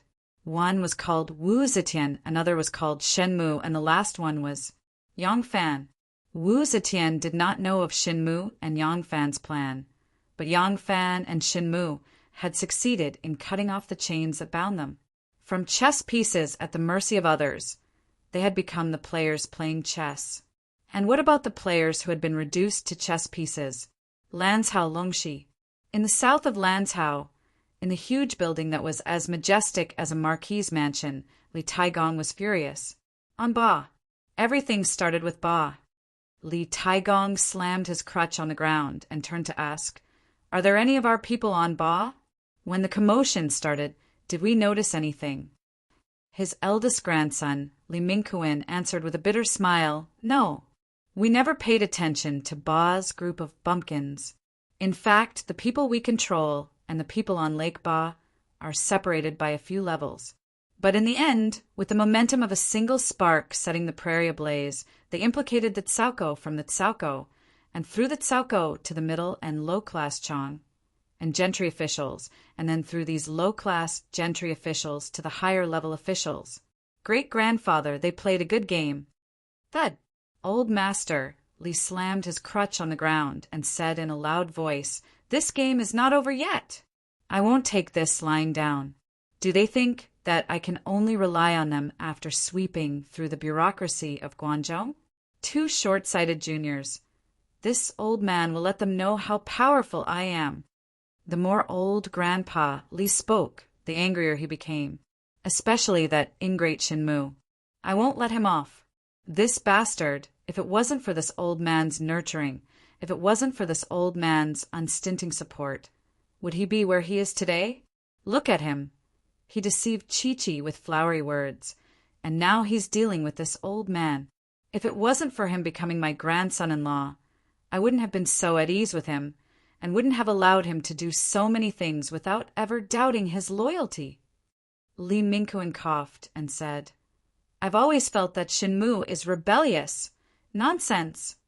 Old Grandpa Li glared at him and said, "You bastard, do you want to be a fortune-teller? Why didn't you say it when you already knew? When your sister was with him, you even agreed with it." Li Mingquan said embarrassedly, "Isn't that because my sister is dead set on him? You know my sister's temper, great-grandfather." Old Grandpa Li became angry again. "Chi-Chi, that damned girl, I love her so much. How could she be unaware of her man's crafty schemes? How could she hide it from me and help her man to deal with me? Girls are extroverted. Girls are extroverted." Li Mingquan smiled bitterly and said, "Great-grandfather, it's useless to say all this now. Shen Mu sent Little Flying Arrow, Zhang Yi and Zhao Yu to deliver a letter personally written by him, asking for forgiveness from you, explaining his difficulties, and reiterating that he has no intention of betraying the aristocratic families. He just wants to take the initiative and cooperate with you instead of obeying orders. Great-grandfather, please mediate with the aristocratic families. What does great-grandfather think?" Old Grandpa Li blew his beard and glared at him. "Tell them to get lost. I won't see them. Does he still want to use me? Don't even think about it. He thinks that just because I gave him my favorite granddaughter, he can manipulate me at will. His foundation is in Guanlong, and Guanlong is my territory. I'll immediately return the favor and let him know how powerful I am. I'll make him apologize to me, and I'll make him." Before old Grandpa Li could finish his heroic words, a green-robed Confucian scholar with a delicate appearance and 3 long strands of beard hurried in. Li Mingquan bowed respectfully at the sight of him. "Father." The green-robed Confucian scholar ignored him and hurried to old Grandpa Li's side. With a solemn expression, he said, "Father, this is the first decree issued by the Longyu military ambassador, Liangzhou Governor Guozhen, after he took office." Guozhen was surnamed Gua and given name Yuanjin.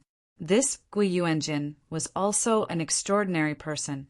At the age of 18, he became a jinshi and was appointed as the Tongquan County Lieutenant. It could be said that he was talented and had a bright future. However, this young jinshi was forthright, chivalrous, and liked to fight for the unjust, of course. This was the official way of beautifying it after he took the right path and became a high-ranking official. In fact, he just liked to fight. He made friends with many riffraff in Jianghu. When he was the Tongquan County Lieutenant, he made private money, kidnapped and sold people, and did many things that violated the country's laws. But later, he suddenly came to his senses and took the right path. He was promoted all the way to the position of Minister of Rights. In this spring, this 5th-ranked Minister of Rights was appointed as the Liangzhou Governor and the Longyu military ambassador because he had been the Tongquan County Lieutenant, sent to Tufan, and worked as a minister of Tufan for many years. He was familiar with the situation in the western region and was appointed as the Liangzhou Governor and Longyu military ambassador. Old Grandpa Li knew that this person had a close relationship with Shenmu. Shenmu's advice and help were behind him. Now that Shenmu had brazenly broken ties with the aristocratic family, and his son suddenly took out a notice from this person after he took office, there must be a great connection between the two. Old Grandpa Li hurriedly snatched the notice from Governor Gua and squinted his eyes to read it seriously. After reading the notice, old Grandpa Li was immediately dumbfounded. The notice issued by the Liangzhou Governor and Longyu military ambassador listed the following measures: building more castles, setting up beacons, opening up fields, developing water conservancy, summoning exiles, and appeasing the army and people. All of the above were good things. The Li family of Longxi would naturally benefit from the prosperity of Guanlong. But what came next? In view of the prevalence of powerful families annexing and oppressing the common people and extorting merchants, Governor Gua wanted to restrain the powerful, disarm their private guards, restrict them from annexing land, protect the merchants in the western region, and forbid local powerful families from interfering in government affairs. Each and every one of these actions seemed dignified, but there was hidden murderous intent. How these things should be done, and to what extent they should be done, were all up to Governor Gua's whim. But who were these actions aimed at? Was there a more powerful family in the Guanlong region than the Li family? If Gua Yuanjin was allowed to do as he pleased, who would suffer the most on the Guanlong road? Was the so-called protection of the merchants in the western region considered as giving Shenmu a layer of official protection in the western region? Could he, great-grandfather Li, break this golden light cover? Li Mingquan came over and held great-grandfather Li's hand to read the notice. Seeing his grandfather and father looking at each other, Li Mingquan licked his lips and coughed dryly. Little Flying Arrow, Zhang Yi and Zhao, you are still waiting in the guest room. Great-grandfather, do you want to see them? Great-grandfather Li's eyes flickered for a long time before he said in a deep voice, "What's the use of me seeing them? Even if I'm willing to give in, will the other 6 families be willing to swallow this? Since they have the means to deal with the Li family, they should also have the means to pressure the other 6 families. Wait a little longer, if that's all they have." Great-grandfather Li sneered and shook his head. Spring was like a high-spirited painter, waving its brush, painting over Luoyang's palace, the long streets, the short alleys, the farmhouses, the fields, the mountains, and the rivers. It even painted the people walking on it in a myriad of colors.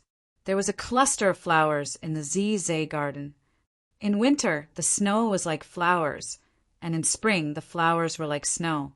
Among the flowers, 2 beauties, one white and one red, sat side by side like a branch of peony. Princess Taiping was wearing a red dress with green sleeves. Her maternal family always had longevity genes, and the rate of aging was surprisingly slow. Her grandmother was like this, and so was her mother. When Wu Zetian was in her 60s, she looked like a woman in her 40s. It was not until she was over 70 that the rate of aging began to accelerate. Princess Taiping obviously inherited this characteristic of her mother. In addition, as a princess, she lived a good life and took good care of herself. If it wasn't for her delicate and beautiful, mature, womanly aura, just looking at her complexion and figure, it would be believable to say that she was only in her 20s. Sitting next to her was Shanghai one. Shanghai wanted liked to wear white. Today, she was still wearing a moon-white gown. But compared with the well-tailored light gown that showed off her slim figure, the clothes she was wearing now were much more loose, showing a bit of elegance and grace. In their hands was a letter from Yang Fan, in which Zhang Changzong had cleaned up the officialdom of Chang, and before and after he came to Chang'an.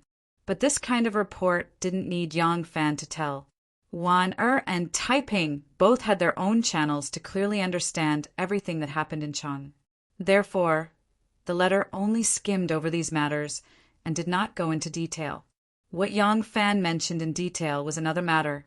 From Zhang Changzong's every move in Chang, and then Zhang Yiji's Pearl of 3 Teachings, which was about to be finished, he concluded a possibility. Maybe it was the emperor's intention, or maybe it was Zhang Changzong's initiative. In short, the Zhang brothers were accelerating the speed of seizing power. Zhang Yiji wrote the book, and Zhang Changzong eliminated the traitor. Obviously, it was for this purpose. With the emperor's favor to them, they would soon achieve this goal. Although the sudden rise of the Zhang brothers weakened the power of the Wu family, it hurt the Li family even more. In view of this, he thought they should prepare for a rainy day and immediately impose obstacles. This was also in line with Princess Taiping's judgment. Because of the last time she and Wu attacked Zhang Changzong 3 times, the relationship between the Wu family and the Li family had been greatly eased. Taiping wanted to join forces with the Wu family to suppress Zhang Changzong. Yang Fan's idea was exactly what she wanted, but the method proposed by Yang Fan made her, who had always been smart, at a loss.